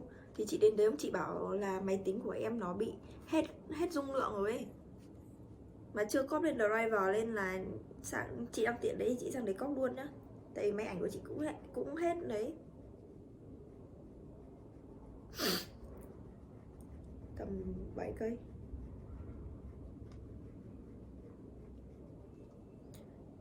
Chắc cái kia, mai cái kia. Cứ sang coi. Israeli আগ্রাসন বহু মায়ের বুক খালি করেছে। রেহাই পায়নি সদ্যজাত শিশুও। চলমান সহিংসতায় প্রায় অর্ধশত শিশুর ঠিকানা হয়েছে কবর। হাসপাতালগুলোর দৃশ্য আরো মর্মান্তিক। মৃত্যুর মিছিল দীর্ঘ হতে থাকায় স্বজনহারাদের আহাজারিতে ভারী হয়ে উঠেছে বাতাস। আর আহতদের মধ্যে মৃত্যুর সঙ্গে লড়াই করছেন যারা, তাদের আর কি বেরহম, নির্লজ্জ, বেহায়া জালেমগুলো হাসপাতাল পর্যন্ত রেহাই দিচ্ছে না। কিছুই করার নাই গো কাকা। কিচ্ছু করার নাই? কি আর করার থাকবো কন? দুর্বলের মায়ের খাওয়াটাই নিয়তি। দুর্বলের পাশে কেউ থাকে না গো কাকা। হ্যাঁ ফজলে মিয়া, ভালোই বলছো তুমি। দেখো না সারা বিশ্ব কেমন একদম চুপচাপ নিশ্চুপ হয়ে আছে। সবই সার্থক কাকা, যে যার ধান্দায় আছে।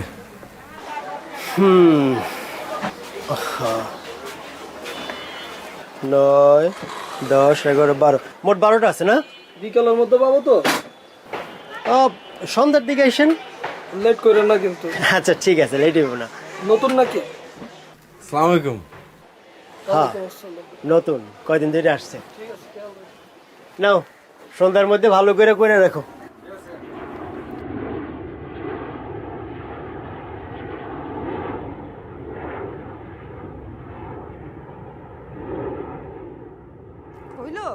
হ্যাঁ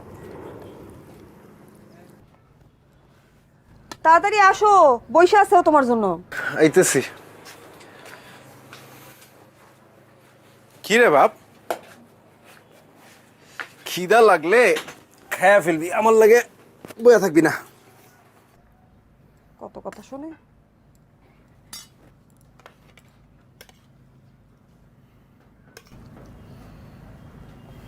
দেখ তোমার প্লেটটা দাও। শেষ। আরে ডিম ভাজি রে।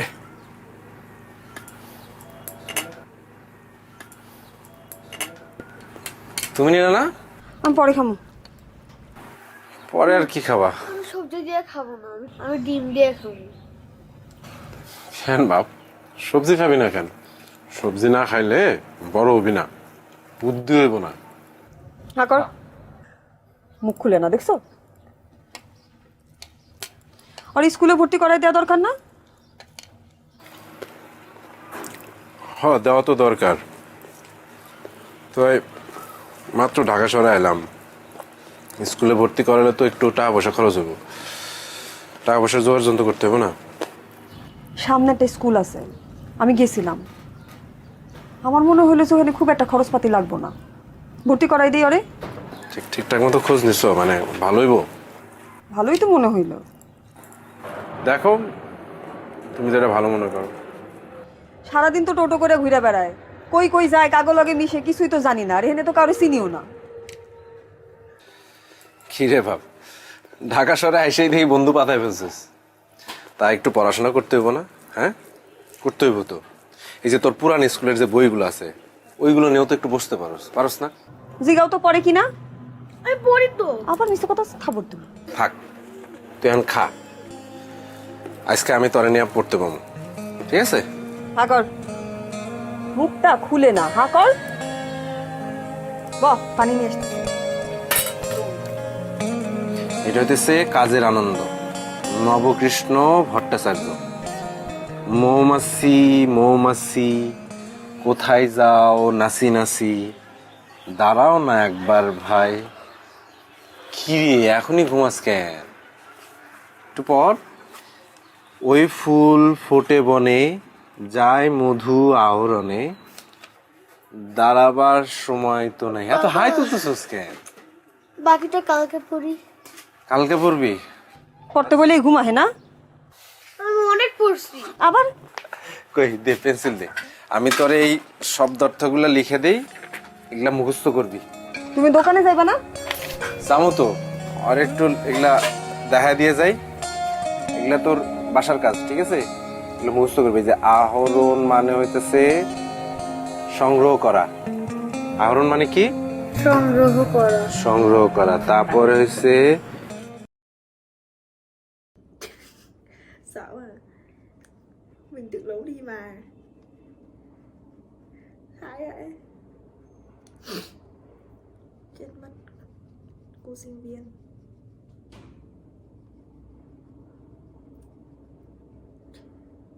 Sợ cái gì? Thảo mày mới dùng ok không?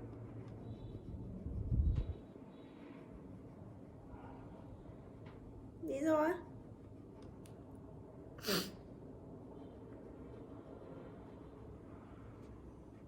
Trời, cái chân mắt nó thế, giống mấy thằng cảnh hồi trước. Mà Dũng thích mà. Ít mắt to, xem gì cũng thích. Dạ, nó to bằng 11 Pro Max, 12 Pro Max chứ bao nhiêu. Cùng một khuôn đi. Sợ à, thôi, chê. Em chê chị á. Thế nhá, không là bỏ ai kém sang đi. Và tự đi đi.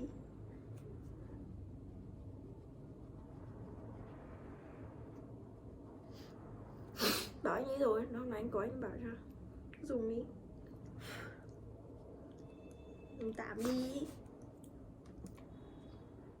Thế nhá.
Alo ạ?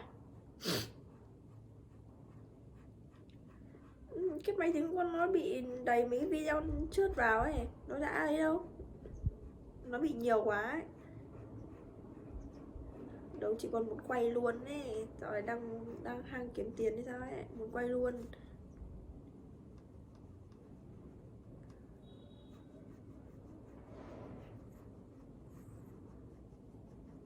Để con bảo xem. Tại vì đang gần đấy, chị con đang chơi gần đấy. Vâng. Ý là đang chơi gần đấy. Đang ở đấy. Vâng. Để con bảo.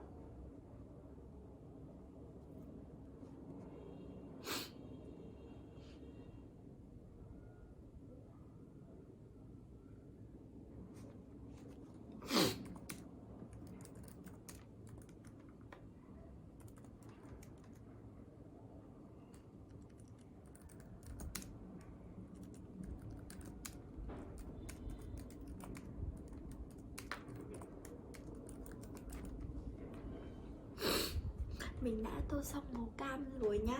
Và tiếp theo thì mình sẽ lấy màu xanh đậm, xanh lá đậm để tô bức tranh nhá.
Sao vậy men? Vừa chú Quảng bảo là bắt em có bên drive vào xong ấy. Ý là bây giờ em có bên em chú ấy vào máy có bên drive vào xong tối chị có vào máy ấy. Em bảo là chị đang ở gần đấy. Ý em nói thế. Thế bây giờ chị nhắn đâu chị bảo là con đang ăn sinh nhật bạn gần đây thì tầm tối con mang lại mày sang cóp nhớ và thế. Nhắn Zalo ấy. Hỏi xem nào.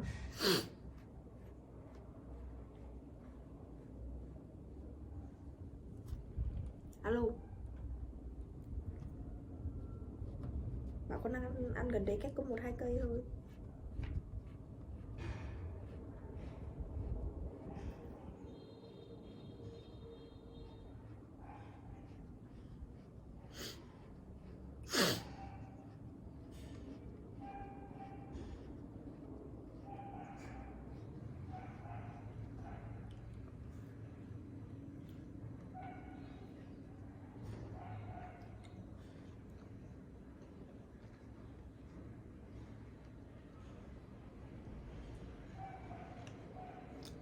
Nhắn Zalo chưa? Thì tìm thấy số Zalo không?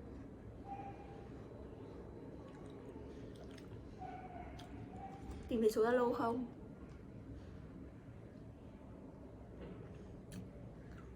Cứ là gì?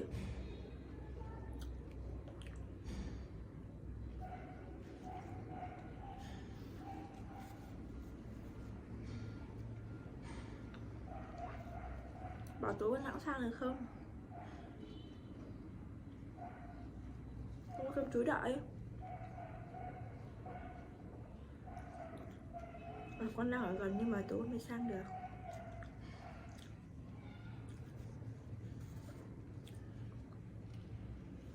Ok, tiếp theo mình sẽ lấy màu xanh nước biển, màu xanh lá nhạt để tô tiếp con chú ếch này nha.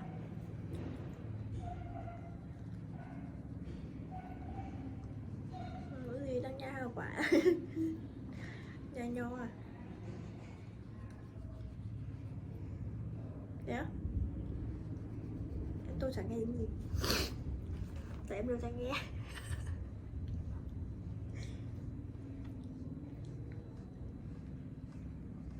Ô Thảo ơi. À, mình đang bảo Thảo có điện thoại mình không? Tôi không quen điện thoại. Thôi xin lỗi. Mua ốp đi, mua ốp dính đường ấy. Có cái ốp mà đằng sau nó có cái dính ấy. Dùng tạm. Không nó có. Nhưng mà nó không quay. Thôi khỏi. Mệt. Thế nha, bye bye.